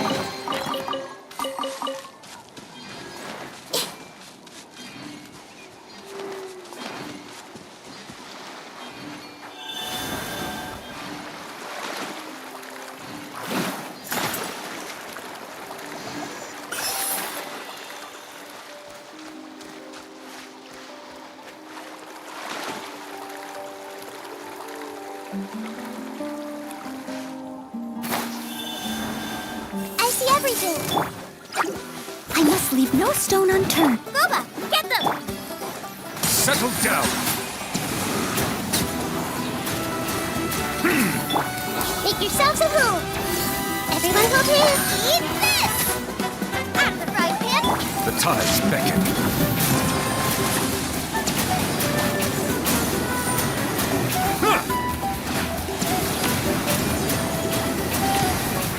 Silence!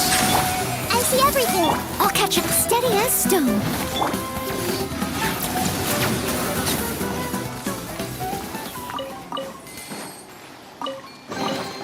Let the record show that I verbally consent to relinquishing these items into your possession.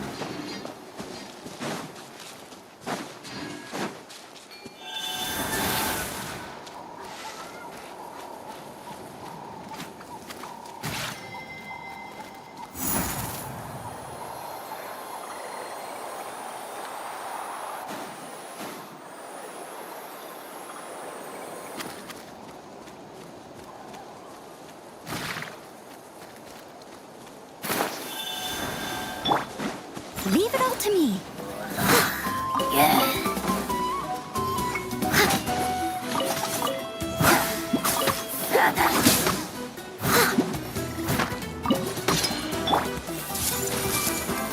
Everyone hold hands. Nice and spicy.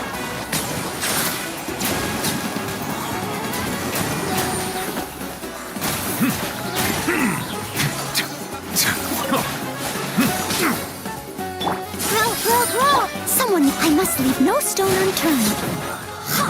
Nada kundala.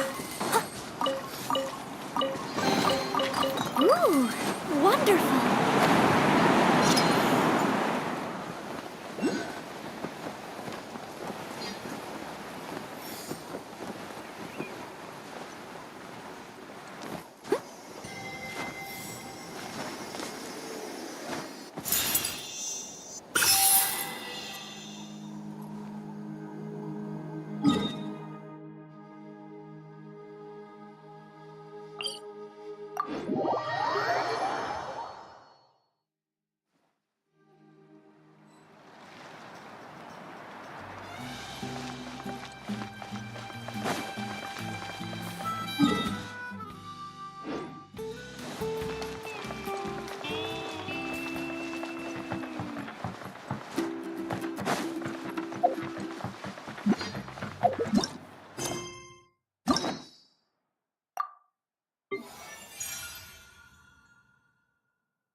Someone looking for me? Oh, why, if it isn't the Traveler and her companion. So what brings you here? Do you need help with anything? We want to visit the mysterious island. The mysterious island, huh? Is there something wrong? I'm assuming you two are already aware that this island is related to a legend of my people. Yeah, but now that you mention it, we don't know anything about the actual legend yet. Then allow me to explain it to you two. It is said that the first chief of the people of the Springs was the most outstanding guide in all of Natlan. He discovered many deserted domains and found countless treasures. But to prove himself once more, he embarked on yet another journey in search of a legendary, mysterious island. He endured many hardships along the way, but he persevered and managed to reach the destination. The island emits a golden light where countless treasures are buried. But instead of claiming the treasures for himself, he left behind a trail of clues that lead to the island. Since then, many people from later generations have undertaken the challenge of finding the island. After all, to find the island is to find riches and glory. Oh, that makes sense! So could you tell us how to get to that island?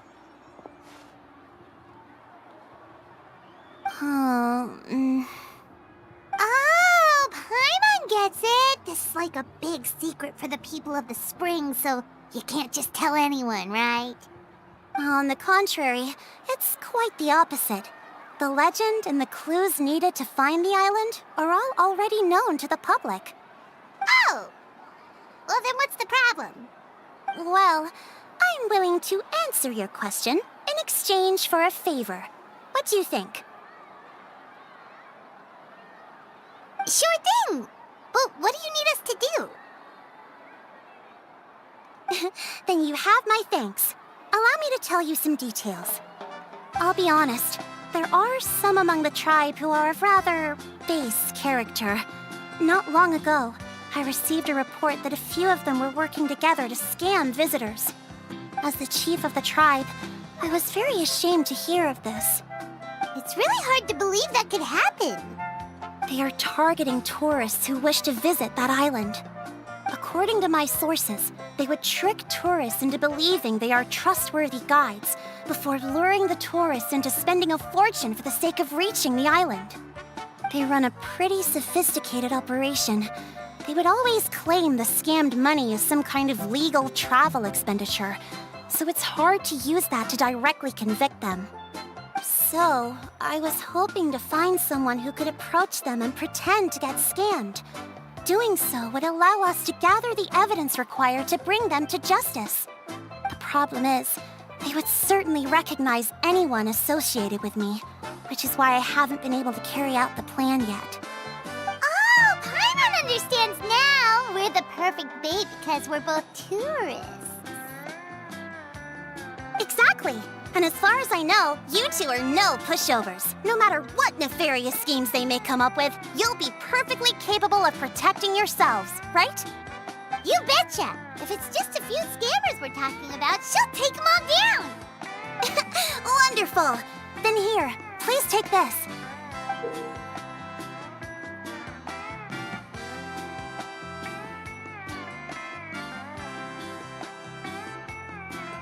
Whoa, that's a lot of Mora. Did we already earn a bonus? There will be plenty of rewards if you manage to catch those scoundrels. This Mora, however, is for other purposes. I'm sure some spending will be required on your part before they lower their guard. I certainly wouldn't expect you to pay out of your own pockets. So please use the Mora as needed, and collect as much evidence as possible. No wonder you're the chief. Seems like you've already thought of everything. Okay, we'll take it from here. I've marked the location of the scammers on your map. I'll leave the rest to you two.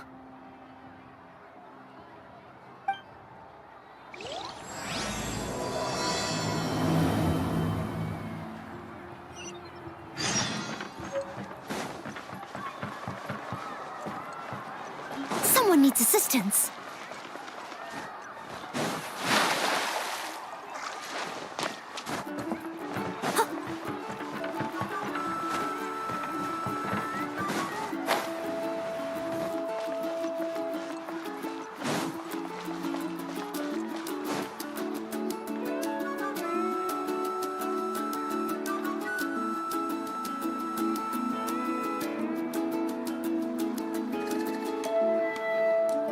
This should be the place. Now let's see if anyone around here looks like a scammer.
Oh, right. We should pretend we are innocent tourists with no idea about what's going on. But how should we lure those scammers out? Good idea. Speaking of which, Paimon's dying to know what kind of treasures could be buried on the mysterious island. Wonder if anyone's ever really seen them before. Ah! Are you two visitors from afar looking to visit the mysterious island? Who the... Oh, looks like we managed to lure them out already. Oh, pardon. Is something the matter? I just happened to overhear you two talking about the mysterious island. I assume you two must be tourists, brought here by the legend and looking for the island. Am I right? Hello, Paimon is Paimon, and this is the Traveler. That's right. We were just getting ready to look for that island from the legend. In that case, as a qualified guide, I certainly cannot allow you to embark on such a dangerous journey. Uh-huh. As the legend says, if you can manage to reach the mysterious island, riches and glory will be yours for the taking. Be that as it may, the journey to the island is full of untold perils and dangers. It would be nigh impossible for any average person to reach the island. But you are in luck. Allow me to tell you the purpose of our services. It just so happens that our mission as guides is to help visitors avoid danger, find shortcuts, and successfully reach their destination. Please, there's no need to worry. This was just one point I had to make perfectly clear. Although the legend and the clues to finding the island are known to everyone, the leads left behind by our ancestors are as enigmatic as riddles found on a lost treasure map. Only guides bestowed with the legacy of our ancestors can correctly decipher the clues. Tourists who rashly embark on their own often wind up lost and encounter unnecessary dangers. Huh. He actually sounds pretty convincing. But it seems like fate has brought us together. So, what say you to having me as your guide? So how much will you charge us? Not to worry. I don't intend to charge any fees. So you'd be working for free? For us, people of the Springs, guiding guests to the mysterious island is a great honor in and of itself, worth more than any amount of mora. Smooth. Paimon almost wants to believe him.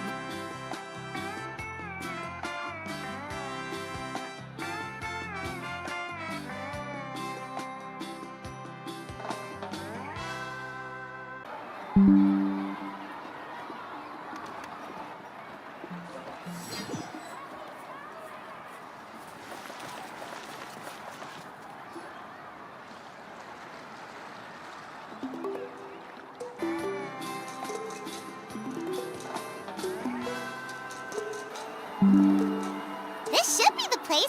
Now let's see if anyone around here looks like a scammer. Oh, right. We should pretend we are innocent tourists with no idea about what's going on. Good idea.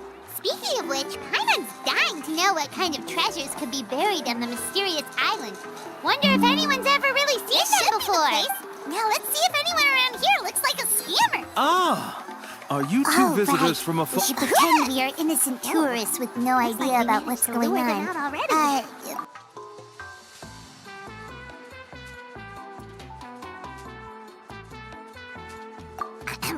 Oh, pardon. Is something the matter? I just happened to over... Hello, Paimon. In that case, Uh-huh. as the legends be that as it may. But you are in luck. Allow me...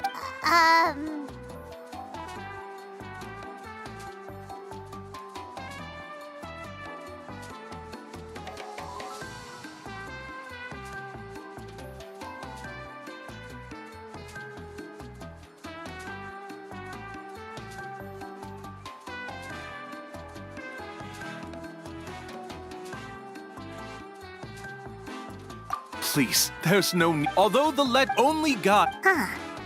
He actually sounds pretty convincing. But it seems like fate has brought us together. So, what say you to having me as your... Not to worry. So you'd be For us, people of the Springs. Smooth. Paimon almost wants to believe him.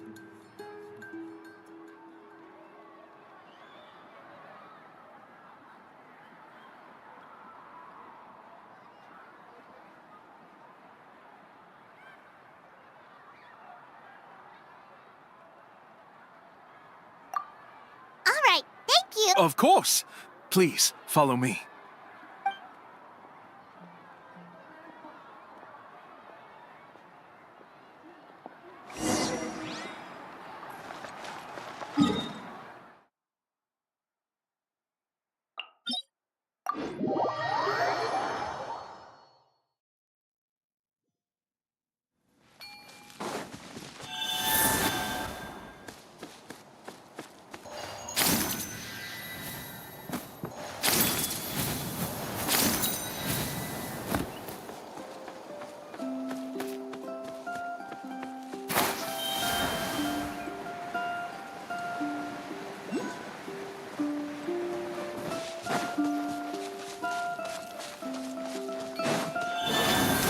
Show me your moves.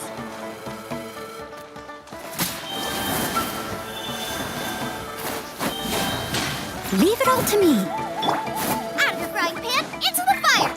Take. Bow your head.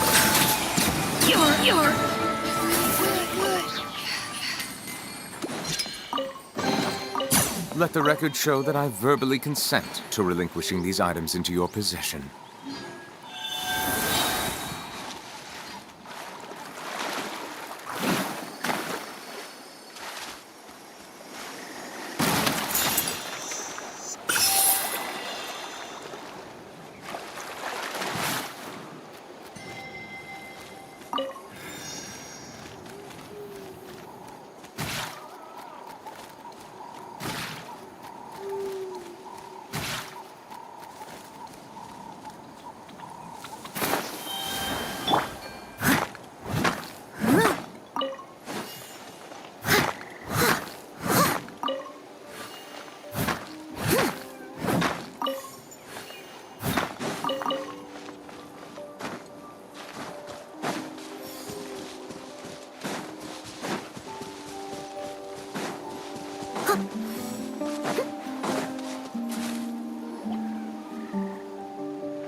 Are you two here to take pictures with the Koholosaurs?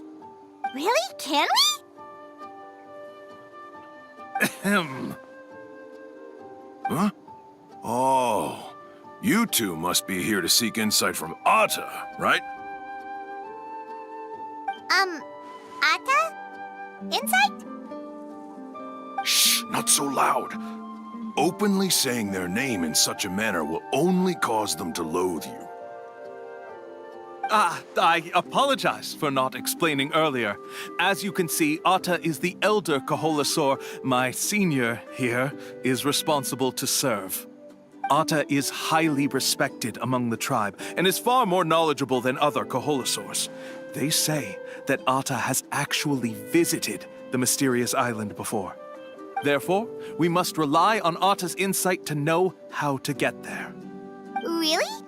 But how do we do that? Can a Kaholosaurus elder talk? You need only slowly approach Atta. Once Atta has confirmed your scent, they will provide their wise insight. In the language of the Kaholosaurs, of course. But no need to worry. The ability to interpret this language is one of the basic skills required of a guide from the people of the Springs. I can understand Atta's instructions and will lead you on the journey ahead. Alright, then let's give it a try. That'll be 10,000 mora per person.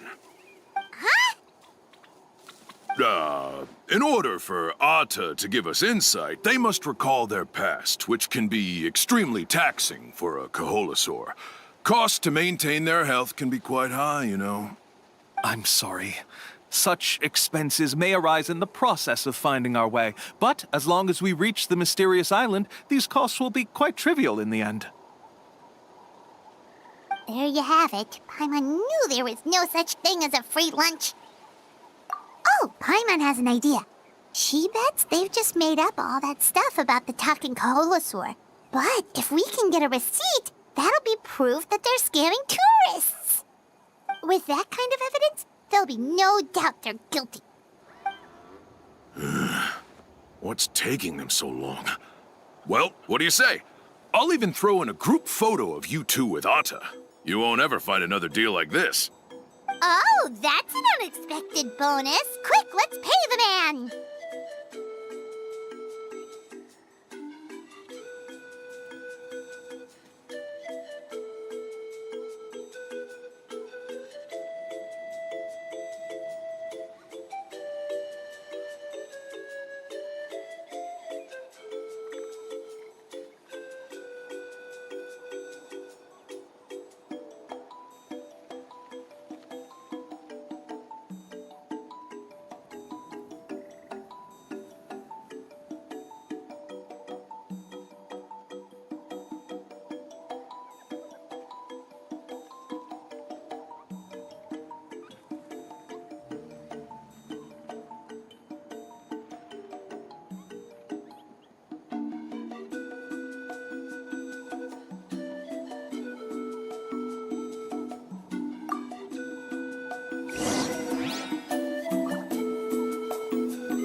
You seem tired.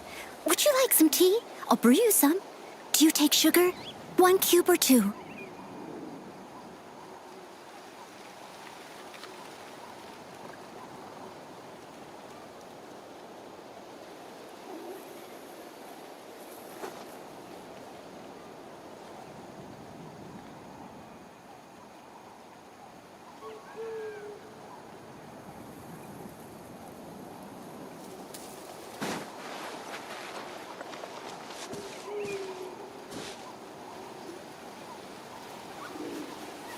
Whoa, Atta really didn't try to bite us at all. You can also pose now if you'd like a photo together. Okay.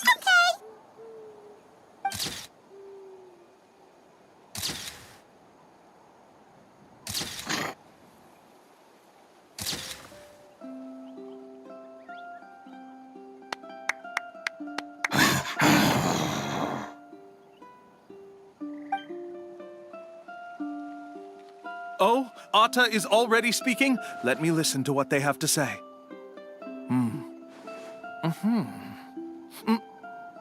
Oh, I see. Could you really get anything from that noise? Of course! Like I said, only a guide like me can understand their language. Let's follow Atta's instructions and proceed to the next area. Here's your group photo. I even packaged it up for free. Any chance we could get a receipt for that? No problem at all. Here you go. Please, come with me. We still have a lot of the Chief's Mora to use. Why don't we keep up the act and gather some more evidence? Paimon's curious what other tricks these scammers are using.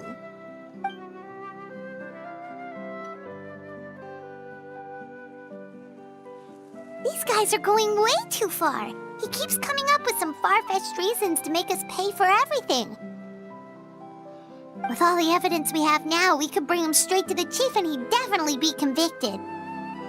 But after handing over all that Mora, Paimon kinda wants to see if he'll actually take us to the island or not. Sorry to keep you waiting. After all the clues we've gathered, I've managed to find a shortcut to the island. Oh, alright, then let's get going!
How about this? Take a seat. Nice and spicy!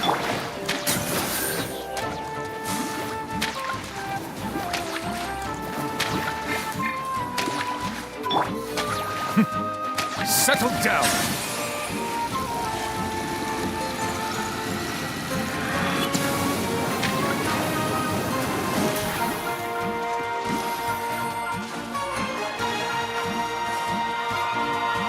Rises! Yeah!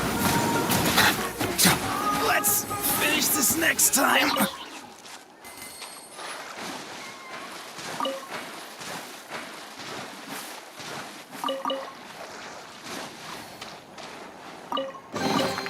Is it what you wish to find? Hopefully the excitement of opening a treasure chest has at least made it a worthwhile experience.